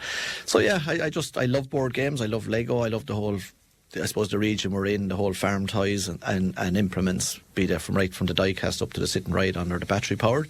So essentially I'm selling stuff that I like, I believe in, and that I've been selling for years, I suppose, you know. Is it different now? Do you remember over the years, you know, there was the big toy that, you know, everybody was afraid they wouldn't be able to get it and there was queues and all. Is that gone, that day? It kind of is, but there's always a but, isn't there? There's a game just come out and we've got our first tranche of it and second tranche is on the way. It's a game called Clutching at Straws. And to me it's going to be the game this year. We've a list as long as our arm. We've another big delivery coming in next week. It's a very simple game of just 5 little, we call them straws, dropping at random from a bar, and you have to catch them. It's pure simple, but it's magnificent fun. And it comes at different speeds. It's always at random. Seems to be huge interest in that, but I don't think we've anything before. We had the Furbies. The Cabbage Patch Dolls was one of the really big ones. Power Rangers, when they came out, there was always something. But that day is kind of dwindled in the last number of years, for sure. But yes, there is always something that, and I know we went back and we did a huge order for Clutching at Straws last Monday, and Tuesday morning the agent rang me to say that you're lucky you got your order in there, now sold out. So if anybody's looking for Clutching at Straws, come to us or pick them up as quickly as you can, because they will not be available. This is amazing. Yeah. And what else is going to be huge this year? Well, from our point of view, I'm back to games, and there are a couple of Lego items that are huge. There are, I said, Clutching at Straws, that game that I keep talking about, Genius Square. Again, I think everybody in Nenagh, North Tipperary in Ireland must have one, but it's still absolutely flying out the door. There's a toy called Luby. It's a gadget to make your own little wristbands and stuff like that. It's a cracking product. We've been selling it, really, a lot of it. There's a VTech have electronic toy called Cozy. It's a beautiful, beautiful little tactile bear that has loads of phrases and stuff like that. They have that half price at $29.99. And I'd pay €80 for it myself. It's a fantastic product. There's lots of lovely. There's a company called Skillmatics, and they're little arty crafty toys. They're little developmental toys insofar as sketching, making your own pictures, make and do, and little games. Fabulous range of stuff. I met the owner of the company last year, and fabulous range of stuff. And then back to the old reliable games, Cobra Paw, Double. As I said, Genius Square, Genius Star, and there's a game that's around for 30 years. I played it for the first time 6 weeks ago. It's brilliant, the Game of Life. Game of Life? What is that? Oh, it's a very simple game. Literally 2 to 6 people can play it, and you can decide, you throw the dice, you work your way around the board, you can take the college route, you can take the career route, and along the way one has benefits, the other has pitfalls. Everybody winds up at end of their day, they cash in their chips, whether they have property investments, whoever has the most money wins the game, and then it provokes the conversation at the end of it, is life all about money? and a very good question too. Yeah. What about the likes of dolls? Are dolls still? Dolls have taken a hit, yeah. There's no doubt. Back in the day, obviously Barbie being the big one, and then people will remember, and they're still there, Baby Born, Baby Animal. They were absolutely huge. But the whole doll category, and to some extent, I know we can't talk gender too much, but we'll talk girls for the moment. Like, I would say every toy shop is 70% for boys, because there's tractors and all that type of thing. But girls is typically, Mammy was shoved down the dolls aisle.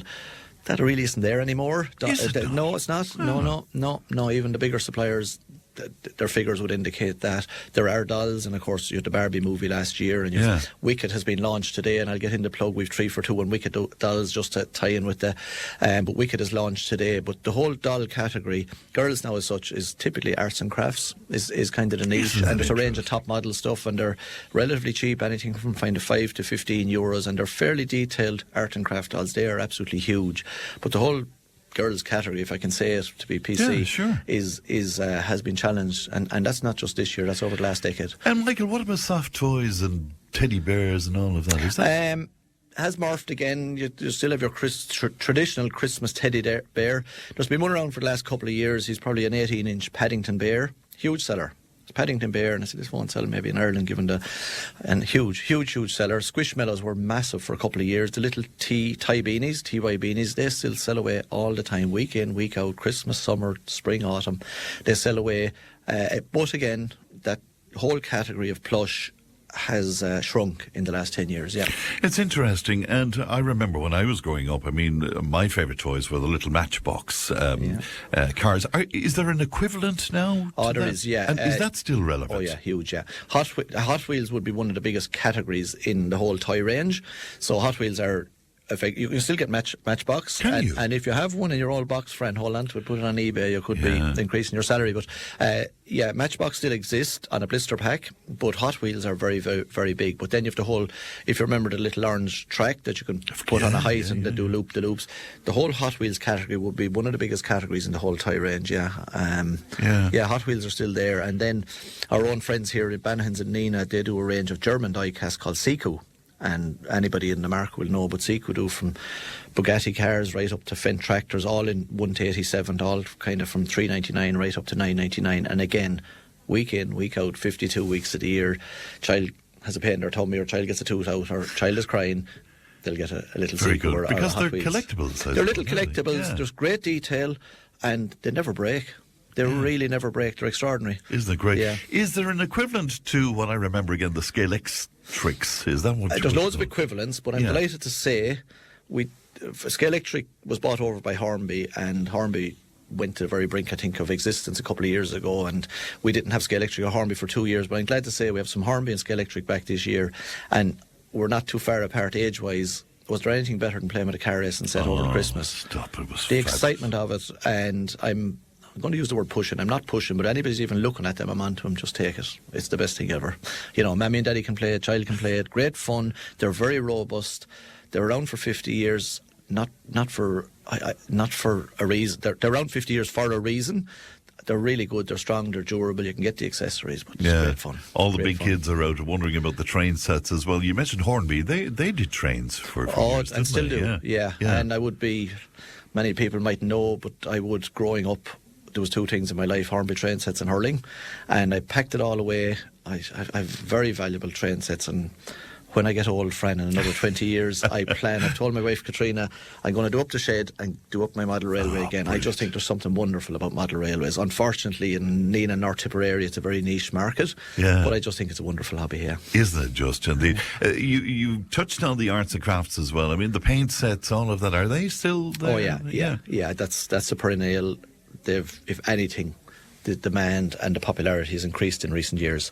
Very popular, be it a small little, from the Crayola box of 24 crayons right up to a 1999 art set with acrylic paints, water paints, all that type of thing. Yeah, every year. That's very great. popular. And the rest of the hobby stuff as well, Michael? It's a category that is increasing all the time. As I mentioned, Luby do, but there are little friendship braid sets, there's make and do sets, soap bombs, all that type of thing. I'm delighted to say that category seems to be increasing all the time, and there's demand for it. You're wearing your Christmas jumper, so you get into it. Do you really enjoy it, Michael? Fran, I grew up overhead the shop, and it's Christmas from a very young age. I'm talking the early 70s. Was always very special, and people remember we were the first to have Santi in Nenagh, and Santi coming up the street on a horse and cart, and there literally, it was like Patrick's Day, there would be hundreds on the street, and my father, Lord Mercy, making up parcels and stuff like that. So it's in the blood. I love it as much today as I did 50 years ago, and please God, have the health and the energy to keep doing it for many more years yet. Well, we wish you many more years indeed. JKC's in Nenagh. So the toy extravaganza today and tomorrow, Michael. Today and tomorrow, until 6 o'clock both days, and we're all there in our Christmas jumpers, and delighted to help. As the fellow says, we appreciate everybody's support, whether it's a €5 spend or 500, it doesn't matter. We appreciate everybody's support. Very good indeed. We're delighted to be able to give a bit back. And just a quick question to you, because I know that in the past the Late Late Toy Show was extremely powerful. Is it still as powerful? Oh, friend, just before I came out, the last lady that I served before I came into you here, she said it's great to walk around, and she said the toy show isn't really a toy show anymore. And I go back probably 20 years, and I remember at shows, and next thing they'd say, oh, they're researchers from the late, and that stopped, and essentially it has morphed into a variety show now with not many toys. And essentially the toys that are on are what the companies, the powerful companies, have pushed onto the toy show. So the researchers don't go to the toy shows anymore, so hence you probably don't have a fair reflection of what's hot and what's not and stuff like that. Look, it's a wonderful show. It's the biggest viewing of the year, but I suppose for us in the toy industry, it's not really a toy show. Isn't that interesting? Well, the real toy show is in JKC's anyway today and tomorrow. A pleasure as always, Michael. We wish you well for Christmas. Thanks very much. Thanks very much. Thank you for coming into us today. All right. Tip FM's Tip Today. With Slattery's Garage, Puck On. Over half a century driving the people of Tipperary and surrounding areas with quality, reliable and economical vehicles, new and used. Call the sales team today to discuss your next car or van on 067 24111. Thanks, Pat, and welcome back to the final hour of Tip Today. I'm told there's 5 or 6 lurchers running loose on the old bridge to Pollard's Roundabout road in Clonmel. Their cars having to swerve and brake heavily there. So just to put that out there if you're about to head towards that direction. We were talking to Brigid about health insurance. Margaret was on to say our health insurance went up by €900 this year, 4,600 for us both, and that was in August. It's gone up again since then. I blame the government. Anybody who works and pays their way in this country are absolutely fleeced, says a listener to us today, and we're getting in lots of similar messages to that as well. Right now, it is time for our Friday panel, and delighted to be joined in the studio by Imelda Walsh. Imelda, of course, former North Tipperary IFA chairperson. Conor Reedy is with us. Dr. Conor Reedy, Hidden Histories, I suppose, best known for his Hidden Histories, and Thomas Conway is with us of the Nenagh Guardian and our Global News as well. You're all very welcome, and thanks for coming in to us today. Drugs. It's really been about drugs this week on the programme. Inundated with correspondence about that video of the 2 men shooting up drugs on the main guard in Clonmel. Sparked a huge conversation about what many people are viewing now as a drug epidemic across the entire county, across the country, with some contributors sharing how they are just too scared now to walk alone in their towns. We heard from local representatives urging for more Gardaí for the county, and even some suggestions of a supervised drug-taking facility for the area as well. So let's tease it out. Thomas, can I start with you first of all? I think you saw those images of the 2 men and one being injected with drugs. It shocked an awful lot of people. How do you feel about what's going on out there at the moment? Yeah, look, it's not something you like to see, but it's not confined to Clonmel and it's not confined to Tipperary. Yeah. As was emphasised, I think, throughout the course of the week, this is a nationwide problem, and it is probably at epidemic levels. But Imelda and I were just discussing it prior to coming in. Sometimes there's this perception that drugs, are confined to those from a lower socioeconomic background, and that I think the clientele is now across the socioeconomic divide. I think you have middle class and upper class people not just taking heroin. Heroin, I suppose, is the most visible drug because you have physically emaciated people who really suffer the physical effects of it. Yeah, it's very obvious. It's very obvious, but cocaine is rife, particularly in GA circles. But I don't want to confine it to GA. In sporting circles across the country, we have a problem with cocaine. I've seen that. More Gardaí is, that's an easy solution, all right. And it would probably be welcome. But I don't want to pin all the blame on the Gardaí. There are deeper problems behind this. There are deeper roots to this. And we need to look at the drugs coming into the country.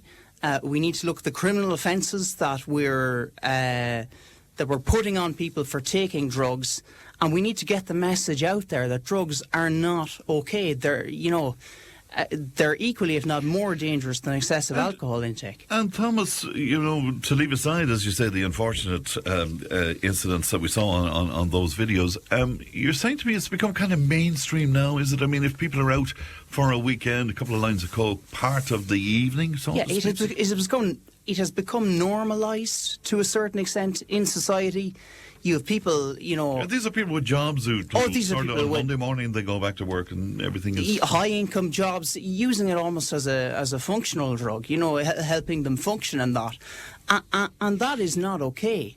And we need to get the message across that it is just not acceptable. I suppose it starts in schools, education from a young age, that drugs cannot be tolerated, and they do have very serious ramifications. But I think it's that window from, I suppose, 16 years of age to, people, young adults who are most susceptible to this, who fall into bad habits, and then those habits spiral. And before I move on to Imelda and Conor, just because of the demographic here, if you don't mind, Derek Russell said to us yesterday that for many people their first introduction to the drug culture is when they go to college, Thomas. I mean, did you see that over the years? Yeah, well, I mean, I was in college in Dublin, and I used to walk the streets of Dublin an awful lot.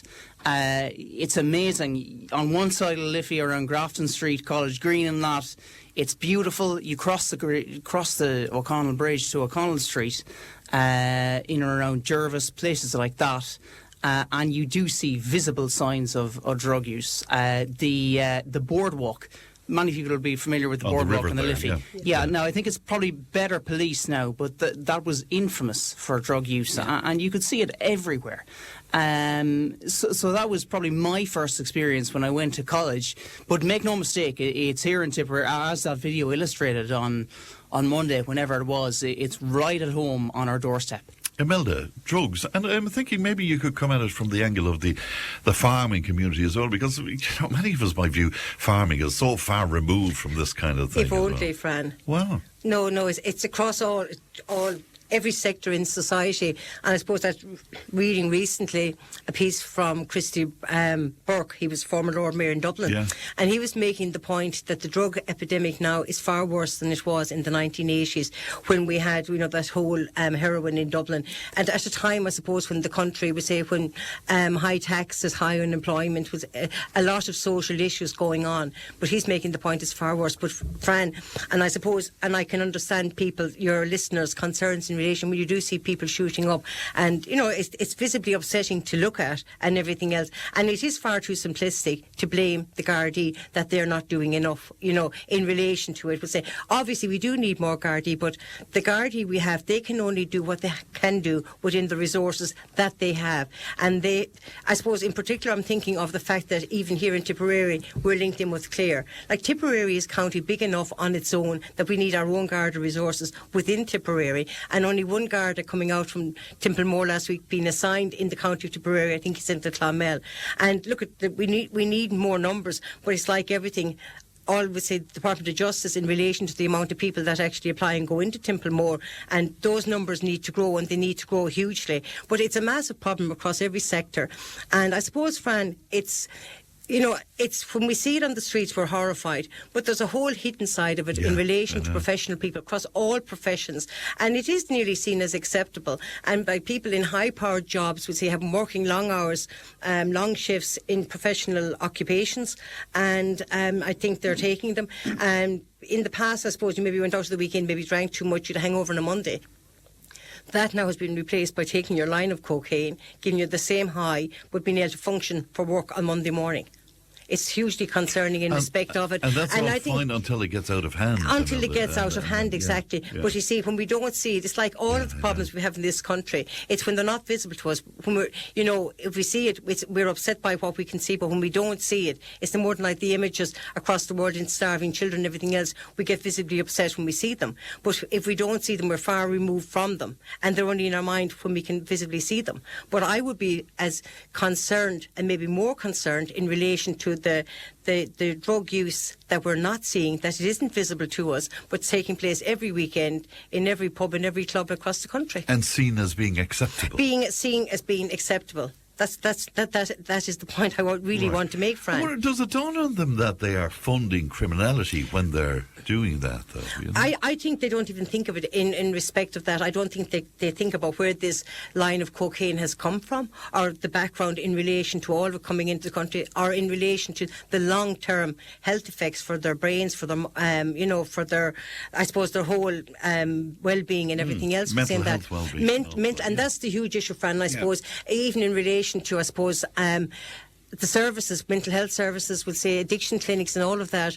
Very little money has been put into all of that, and I think we're reaping it now in respect of what we're seeing from it, we'll say that. You know, Conor, what are you making of it? What are you making of the discussion that has gone on throughout the week, and maybe the shock that people are expressing after seeing those videos? The shock they're expressing is because now everything we do so much in public is caught on camera, but that's probably always gone on in public. Only now it's even more visible than ever before. I wrote a whole book about addiction in the historical sense in 2014 in regards to alcohol.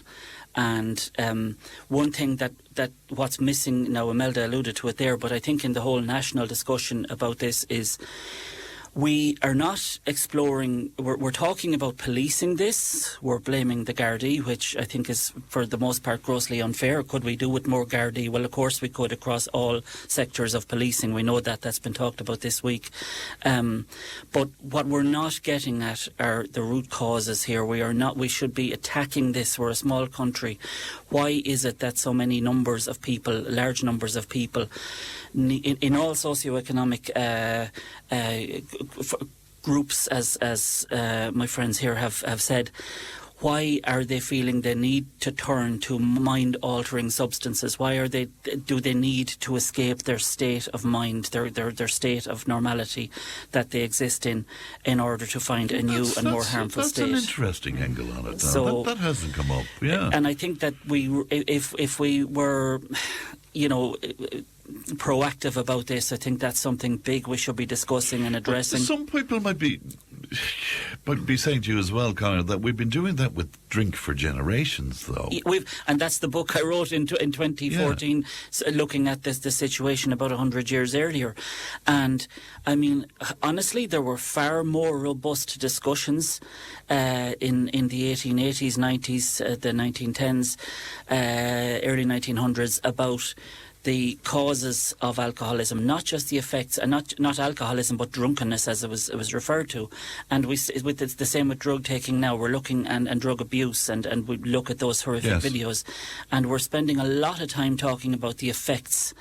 And of course we should do that, because the effects are their criminality, their effects on our health service. But we are not talking enough about why, the root causes of this. Did we not learn from alcohol as well that prohibition doesn't work, for example? So drugs being illegal, should that be part of the conversation? It's a conversation that should be had, and obviously it's a big, with the milder drugs, if I can say that, if there is such a thing in the United States, where I've spoken to someone who has just been back and who has just been there, and they were talking to me about how they were astounded that they were seeing cannabis shops and all this kind of thing right on Main Street, and California, I think, isn't it?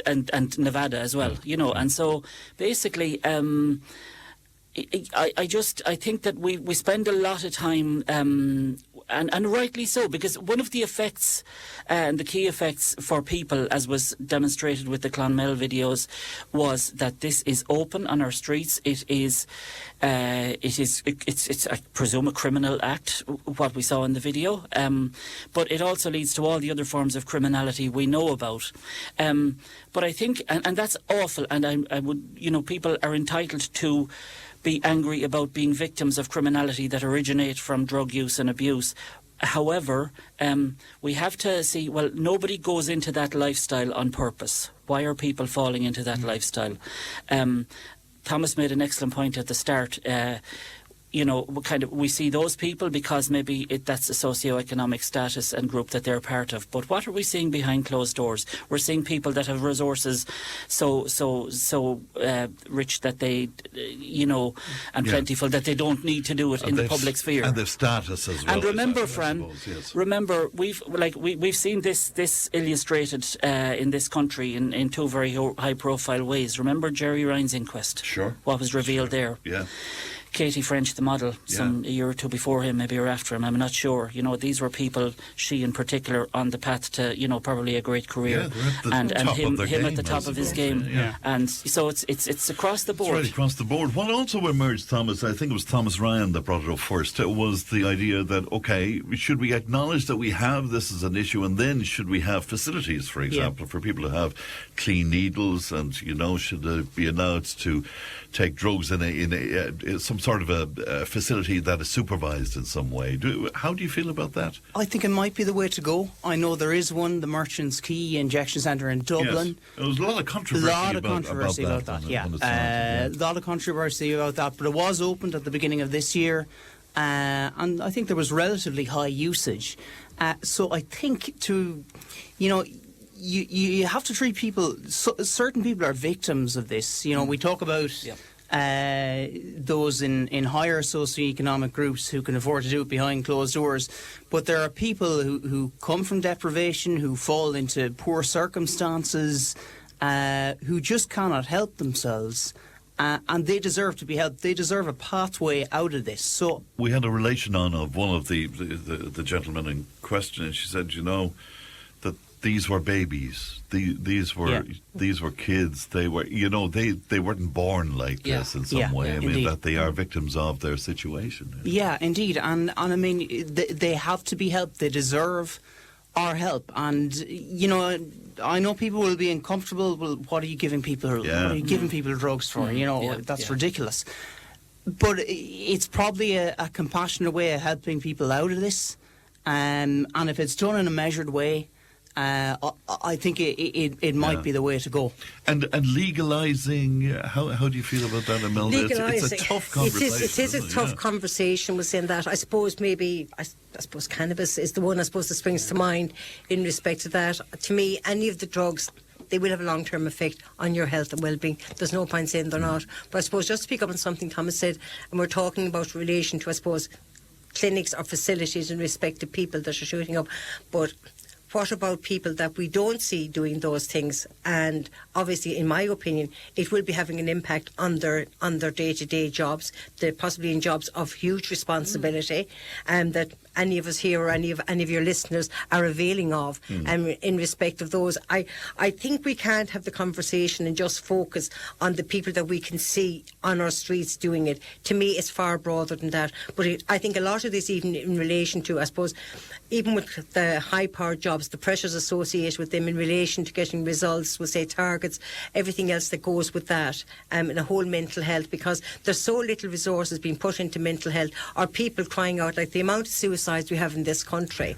And I'm not in any way equating that to drug use, but in relation to them being able to access mental health services, it's almost impossible in any of our things that we say where people actually need help and support. We're throwing billions at lots of things, but it's not solving any of the problems. And just a final word on this before we leave it, Conor. I think was it Nixon who came up with the phrase "the war on drugs." I mean, I think so. That war has been lost, really, has it? Worldwide, I mean, not. It has. I mean, then if you look at America, if Nixon did, then look at America in the 80s after Nixon.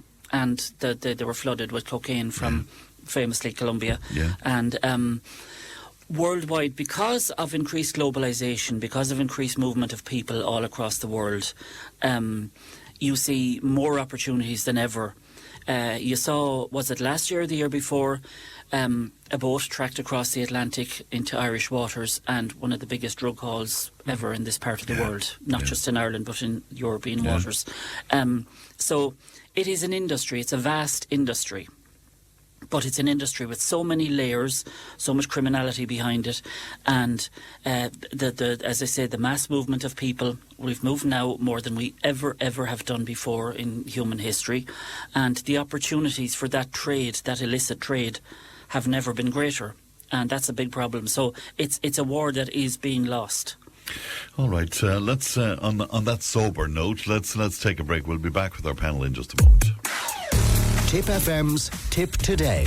With Slattery's Garage Puckon. Now is the time to pick up your next van. From the award-winning Peugeot Partner van to the Expert and the load-lugging Boxer van. We have big vans, high-roof vans, long wheelbase vans. You'll find them all at Slattery's Garage Puckon. See slatterysgarage.ie. Tipp FM's Tipp Today. With Slattery's Garage Puckon. It's time to change. Test drive the award-winning range of Peugeot hybrids and fully electric vehicles at Slattery's Garage today. See slatterysgarage.ie. Welcome back to our Friday panel, and Thomas and Conor and Imelda with us today. Now, yesterday, Paula Carney-Hoffler, Data Protection Officer and President of the Irish Computer Society, joined us in studio to discuss her concerns surrounding the EU's chat control plan. Now, the European Union's chat control, it's a plan to scan all private messages on encrypted apps. Now, that will be apps like WhatsApp, Signal, Telegram, all of these things. And it opened a lot of discussion, and it certainly opened my eyes indeed, and it's kind of scary as well. It highlighted the growing concerns around the use of AI as well. Now, it's sort of there under the guise of clamping down on child porn and the like. But can I start with you, Imelda, where this is concerned? It's hugely, hugely complex, and into that 20 minutes with Paula yesterday, we had to fit an awful lot. Were you across this previously? No. I'll be honest, I never heard of it. Okay, so I'd bring myself up to speed in it fairly lively in respect of it. I would share her concerns. I would not be in favour of us going down that route. Okay. I just actually looked up a few statistics. My understanding is currently there are 12 countries in favour of this. There are 9 against it, and there are 6 sitting on the fence. So to me, that's more or less a 50-50 split. We're for it. We're for it in this country, but aren't we for everything? We're saying that, like, you know. That the European Union tries to. Yeah, you know, exactly. And I suppose we saw that in relation to the hate speech and all of those elements that we were discussing last year, or perhaps maybe even earlier this year. I feel that, look at, in respect of, and anything in relation that's going to protect children, I am 100% in favour of it. But I do think that perhaps a lot of our agencies that are tasked in relation to this, they need to up their game. I suppose I'm thinking in particular of Tusla and all of the children that went missing under their watch, okay? And how is this allowed to happen? I feel there needs to be greater collaboration between all the agencies, we'll say, in relation to children, whether they're missing time from school or whether they should be in preschool and they're not showing up, we'll say. And that, is there any follow-up in relation to any of those things? I just feel if we go down this road in respect of allowing messages to be viewed and photographs. Privacy issues, yeah. And then you're into the whole thing in relation to, I suppose, we'll say, medical reports, financial accounts, all of these things. And to me, the people that are involved in relation to whether it's the trafficking of children or sexual abuse of children or whatever the case may be, they're always a step ahead. Yeah. But there's so much more they can do. I would not like to see us go. I think that it's putting a further layer of surveillance on top of people in addition to all of the layers that are already there. So for me, I'm not satisfied in respect of what I have read and what I have seen to be convinced that we need to go down this route. I feel there's lots of other things that we can do with the different relevant authorities in relation to this rather than going down. Because for the majority of people, their messages, there's nothing whatsoever in them. And also, I suppose, in relation to something that you put in naively or a comment you may pass that is in no way photographs or whatever the case may be. And lots of people send photographs of their kids to other family members and how they may be viewed perhaps as being inappropriate images. Well, the danger is that will signal a red flag. Exactly, yes. And I always was saying, Fran, when you're explaining, you're losing. And if somebody comes to you and you're trying to explain the innocence of this photograph, and everything else. And once there's an aspersion cast over you, So for me, no, it's a no. For a no. Conor, had you been across this, Conor? Not either, no. Which is quite interesting because I'm a news anorak, like probably most of us here, I'd imagine, in this room. So no, this hadn't been something, and it's something I would be very interested in. Sadly, again, 100% on board with Imelda on this. I know we're looking for something to disagree on in this studio some Friday, but okay, child pornography, child abuse, anything to do with the exploitation, sexually or otherwise, of children, it's like we have to say this out loud, is of course abhorrent. To me, it's the worst of the worst. Okay, there's no coming back from it. There's no redemption, as far as I'm concerned, for anyone engaged in that behaviour and that dealing and trading and all of that. That has to be said first. But we have to look then at other things, like, is this kind of like a Trojan horse for something else? Are they almost using this kind of to eat away into our civil liberties, into our privacies? And I'm not being conspiratorial, I'm just putting it out there. Yeah. We should have some right to privacy, and that should be sacrosanct. There has to be some place we can go, whether it's online, in a corner, or whatever it is, a physical or virtual space where people have to be able to have conduct fully private conversations and discussions for all the reasons, so from just ordinary stuff to more important stuff like business, medical issues, whatever it is, we need to retain a space for that. So I think it's very, very problematic. I think it's absolutely a civil liberties issue. I would be very concerned about it. I think things like people like big tech and big social media have to step up their game, absolutely, because not necessarily their policing of their own platforms, absolutely, and that's just not happening by all accounts. And they have the vast resources to put things in place to make that happen, right? And that's not happening. And do you fear if this could come in, even if it was for the very good reason of clamping down on child abuse and child pornography and the like? Are you afraid of that the goalposts would be widened then, and people might use it, for example, to see where political ideology Absolutely, is going? The goalposts would be moved. I mean, you have no doubt about that. I've no doubt about that. You see people going into, say, the United States right now, and somebody who I was talking to yesterday who's recently been there, and on a holiday, and they had to disclose, say, their social media accounts in advance for the short-term visa, so that they could be, I mean, that's But with the J1s this year, students going in relation to going to America, and that lot of the stuff that youngsters, when you're a young student and you have fantastic ideas, and you're quite verbal in relation to expressing them, and suddenly, for those reasons, for being that type of person, you may be prohibited from going into the States and everything else. Thomas, were you across this? I'm sure you were. Were you? I had seen, I'd seen bits and pieces on it, but not to the extent. I mean, that conversation that you had was very revealing. There's unanimity in terms of agreement amongst the panel members. I'm against this. It's a worthy goal.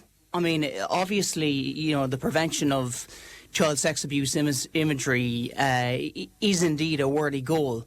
But like Conor said, I think it corrodes our civil liberties. And in the round, I would probably be against this. I mean, it was interesting you mentioned there on this, particularly the social media environment. Yeah. Right now, it's a wild west, and you can pretty much very little regulation, really. Very little regulation. You can do whatever you want. You can say whatever you want. You can find facts to back that up. Your own facts. We can't create a police state either, and we're in danger of going too far the other way. So I think there is a happy medium there. There's somewhere in the centre.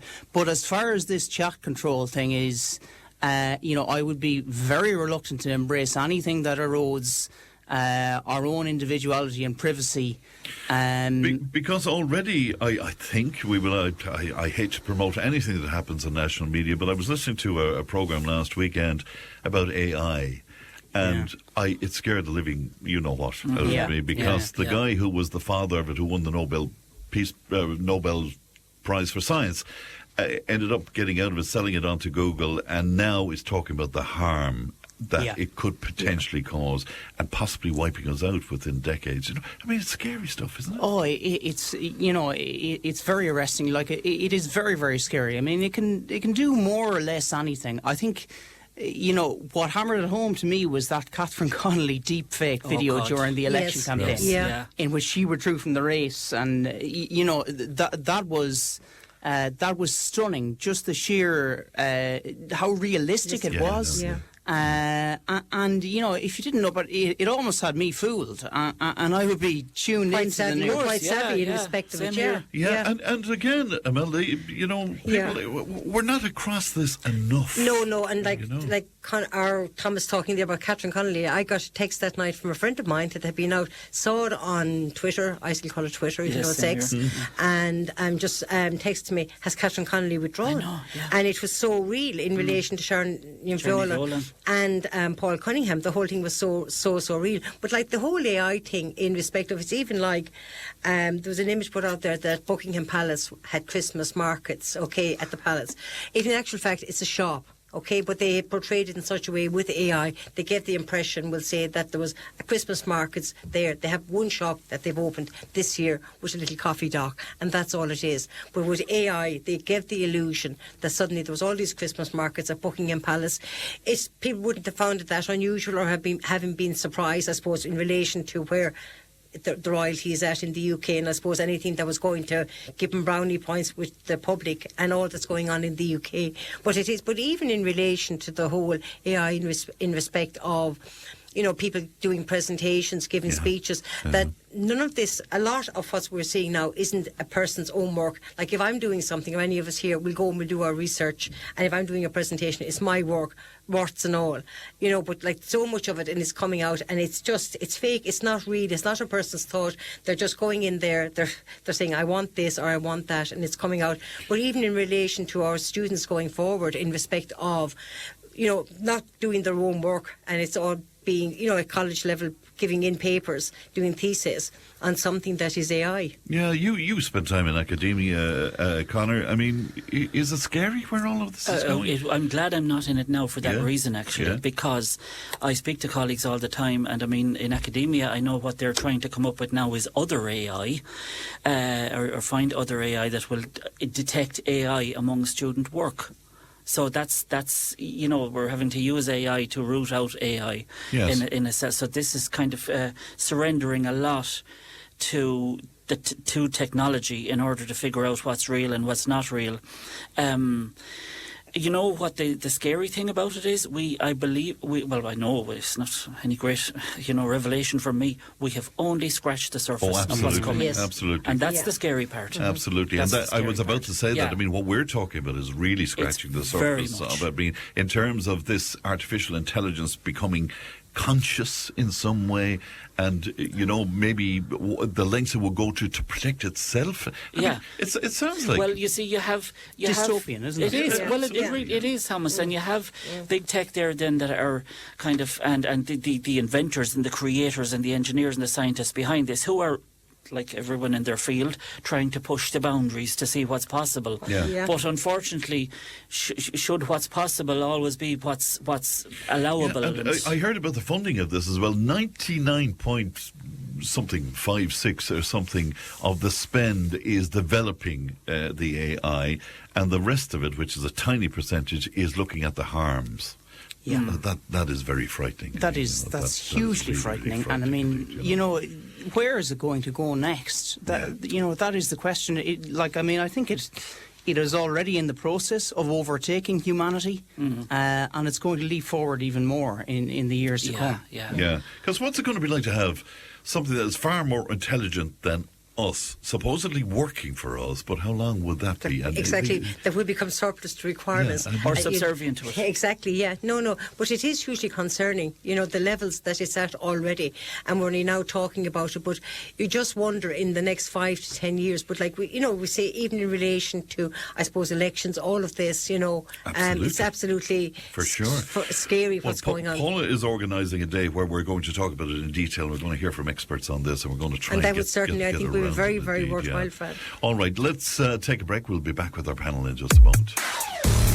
Tip FM's Tip Today. With Slattery's Garage, puck on. It's time to change. Test drive the award-winning range of Peugeot hybrids and fully electric vehicles at Slattery's Garage today. See slatterysgarage.ie. If it matters to you, it matters to us. Call Tip Today on 1-800-938-007. Welcome back to our Friday panel, and Conor and Imelda and Thomas with us in studio. A private members' bill by the Soc Dems was recently put forward in the Dáil on whether referendums should be held to reduce the voting age to 16. And Deputy Aidan Farrelly, who's the party's spokesperson on children, said, despite the fact that teenagers aged 16 and 17 can work and pay taxes, provide care to loved ones and consent to medical treatment, they don't have a right to vote. Now, he spoke to me on the programme this week, and while some agreed with the notion, others really felt that it was not appropriate at all. Conor, can I start with you? Reducing the voting age to 16, would you say yay or nay? It's a very, very tricky conversation. It is happening in other places already, in other countries, and the anecdotal evidence is, and some studies have shown, that it is getting some level of participation, and it is being taken on board responsibly by the age cohort involved. I am somebody who believes in, I suppose, renewing and refreshing democracy. Remember, there was a time when we didn't allow certain socio-economic cohorts to vote. We didn't allow women to vote. Imelda, but don't be afraid to say it, Conor. Say it out. You'd have been back in your box there, Imelda, so you wouldn't have been the voting box. I wouldn't have survived back then. You would not, and fair play to you. So there was a time when when that was a thing, and that would have been seen as, honestly, none of us lived through it, but that would have been seen as a mad concept to let Imelda go to the voting box, the ballot box. Now, so I do support the idea of renewing and refreshing democracy, and I think that's important. I think there are some strong arguments on both sides. The fact that people aged 16 and 17 are, of course, able, as is said, to participate in society, to pay taxes in society, to leave school, to medical decisions, all of that. And yet they don't have any kind of... In terms of democracy, they don't have any participation in that. They can't contribute to what shapes the decision making about them, and so I think that's a significant issue. The other thing is, when you're 16 or 17, you're likely still living at home, and you're seeing your parents go out to vote, and that is an interesting time to start the habit of voting, because when people turn 18, it's often a different situation. You're involved in other life transformations already, such as going to college, going into the workplace, going on your abroad or whatever it is, and your voting wouldn't be a priority, but the habit, if it forms a year or two earlier, when you're still at home, getting into the car, going with the parents. Yes, going with the parents. Does that lead to longer? And because one thing I said the last time I was on here in the panel, Richie, and I was decrying the fact that voter turnout is so terrible in this country. Does this lead to longer term, better voter turnout? So I think that's a possibility, because I think there was one study from somewhere in Europe said that the 16 to 18 turnout was better than the 18 to 24 turnout in that country in the elections they were allowed to vote in. So that's on the one hand. On the other hand, you have the neurodevelopment of the brain. The human brain is not developed at that point. It's not developed at 18 to its max, and I think it's still the case that the female brain is developed quicker than the male brain. Don't be getting me into trouble. Just trying to make amends with Imelda here, that's all. So you have that question as well. Is the maturity there at 16? Was my maturity there at 16? Yeah, I was a total nerd. I was weird. So at 16, I would have been equipped to make properly okay decisions. But not every 16-year-old is. So it's huge. Thomas, one of the dangers that emerged was that, they might be susceptible to ideology. And we see some elements of ideology in our schools, for example. Yeah. And would that swing them in some way? How do you feel about it? That would be my primary concern, actually. Yeah. And you're right to say, Conor, that other countries have gone down that route. The UK, for example, has committed to it, the Labour government, during the course of this 5-year term. But that doesn't mean we should follow them. Yeah. I'm not sure it would be worthwhile. I think it's a little bit cynical from the Social Democrats. I think it would disproportionately benefit parties like them, parties on the left of the political spectrum, and I think that's why they're calling for it. Yeah. In many ways, in an ideal world, there are merits to it. I can see that argument that if people work and pay taxes, but they constitute a fraction of the overall electorate. I don't think it would be worthwhile pursuing it, particularly to have a referendum on it. Did it emerge from the youth support that Catherine Connolly enjoyed? Yeah, I think that was probably a factor and a lot of young people by their nature do gravitate towards the left. Yes. And we do have elements of ideology in school, subtle influences. But should they be careful what they dream of? Because equally social media, as you say, is very influential where young people are concerned, but equally some charismatic figure from the right could... Well, precisely. And actually, in the UK, which I referenced, the big parties that are going to benefit, the big party is probably Reform UK and Nigel Farage, because he'll court the young people's vote, so it's going to backfire on Labour. Now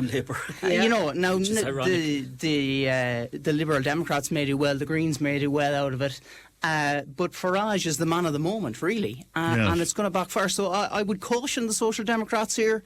All it takes... Be careful what you wish for. Be careful what you wish for, indeed. Yeah. Imelda, and I think as a mum here as well, 16 years? I think it's too young. Do you? I do, yeah. I've no hesitation saying that.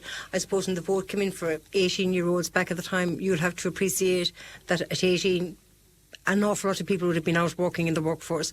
Most people at 18 are still in school. Now, most people are doing their Leaving Cert at 19. The majority of people are doing their Leaving Cert at 19. I did my Leaving Cert at 17. I didn't do transition year in school when I was 4. Kids aren't starting school until they're 5.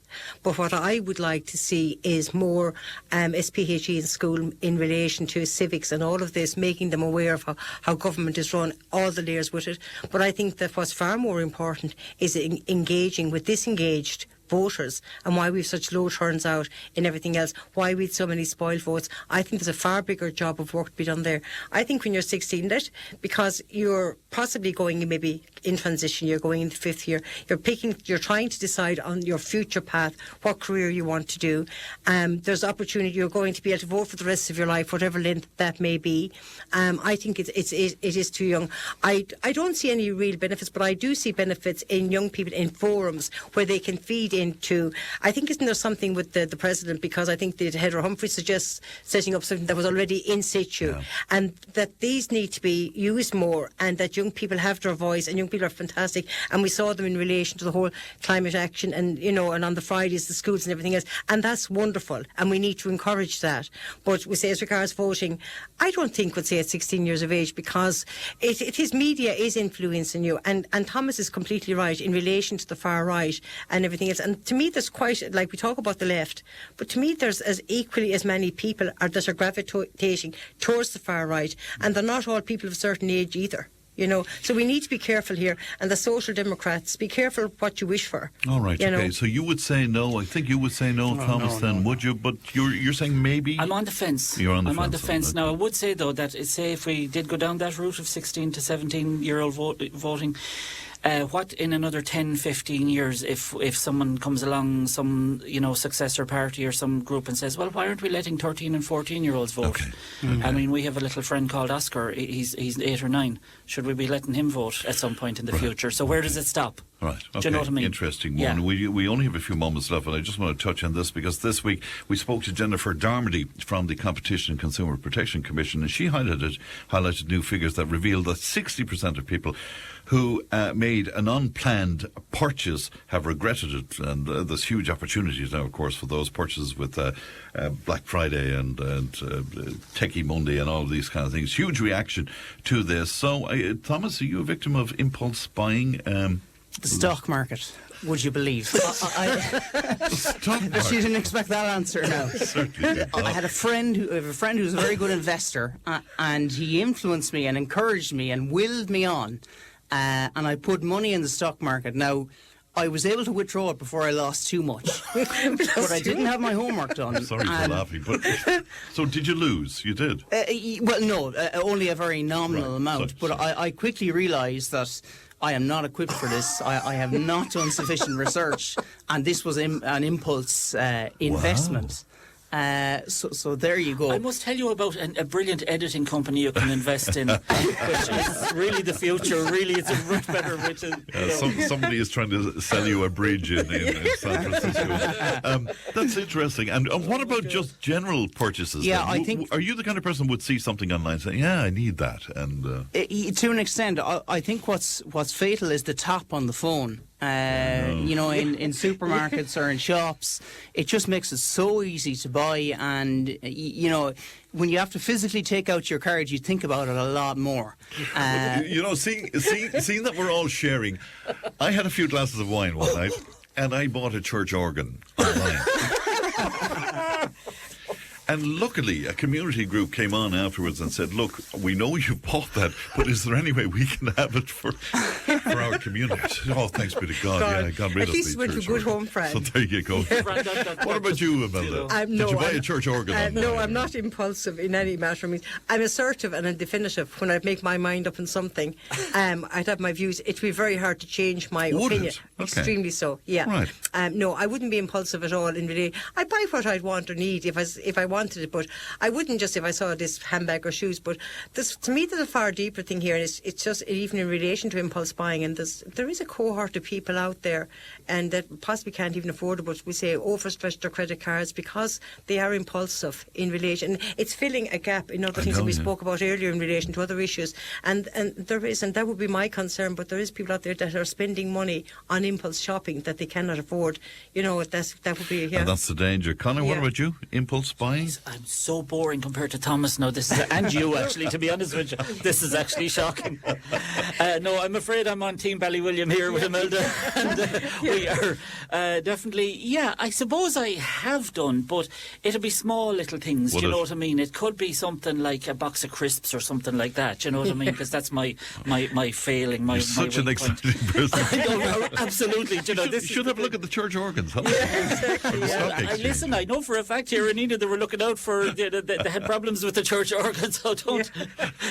You could maybe get that back, Fran, and sell it. You know a good website, Fran. That's by the sound of it. I'm sure and my the fact name. that Thomas is equipped with the stock market, maybe he could put it on it. You could certainly do extremely well. Do people need to be warned about it, though? Is it a worthy conversation? Because it is, Fran. It is, and we can joke, and we are joking here about it. But I know people that are impulsive shoppers, and I would be concerned in respect of it. And it's the person in particular, and this person can probably afford it, to be fair, but it's just if, you know, she lives on her own, she was feeling down, that, you know, she logs on there to a particular store and, you know, buys things she doesn't need, good, bad or indifferent, you know, but just impulsive, and she's feeling down. And that is my concern in respect of it. Wouldn't you see, it can become an addiction, and that's what I'm saying, it's a far wider conversation. All right. You know. Great to see you all. Excellent panel as always. Thanks to Imelda Walsh, to Conor Reedy, and to Thomas Conway as well.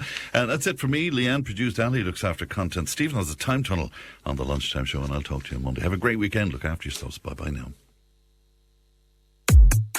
Tip FM's Tip Today. With Slattery's Garage, Puck On. Main Peugeot dealers in the Premier County. And now stocking the full range of the luxury French car brand DS Automobiles. Book your test drive today with Slattery's Garage, Puck On. See slatterysgarage.ie. The revolution.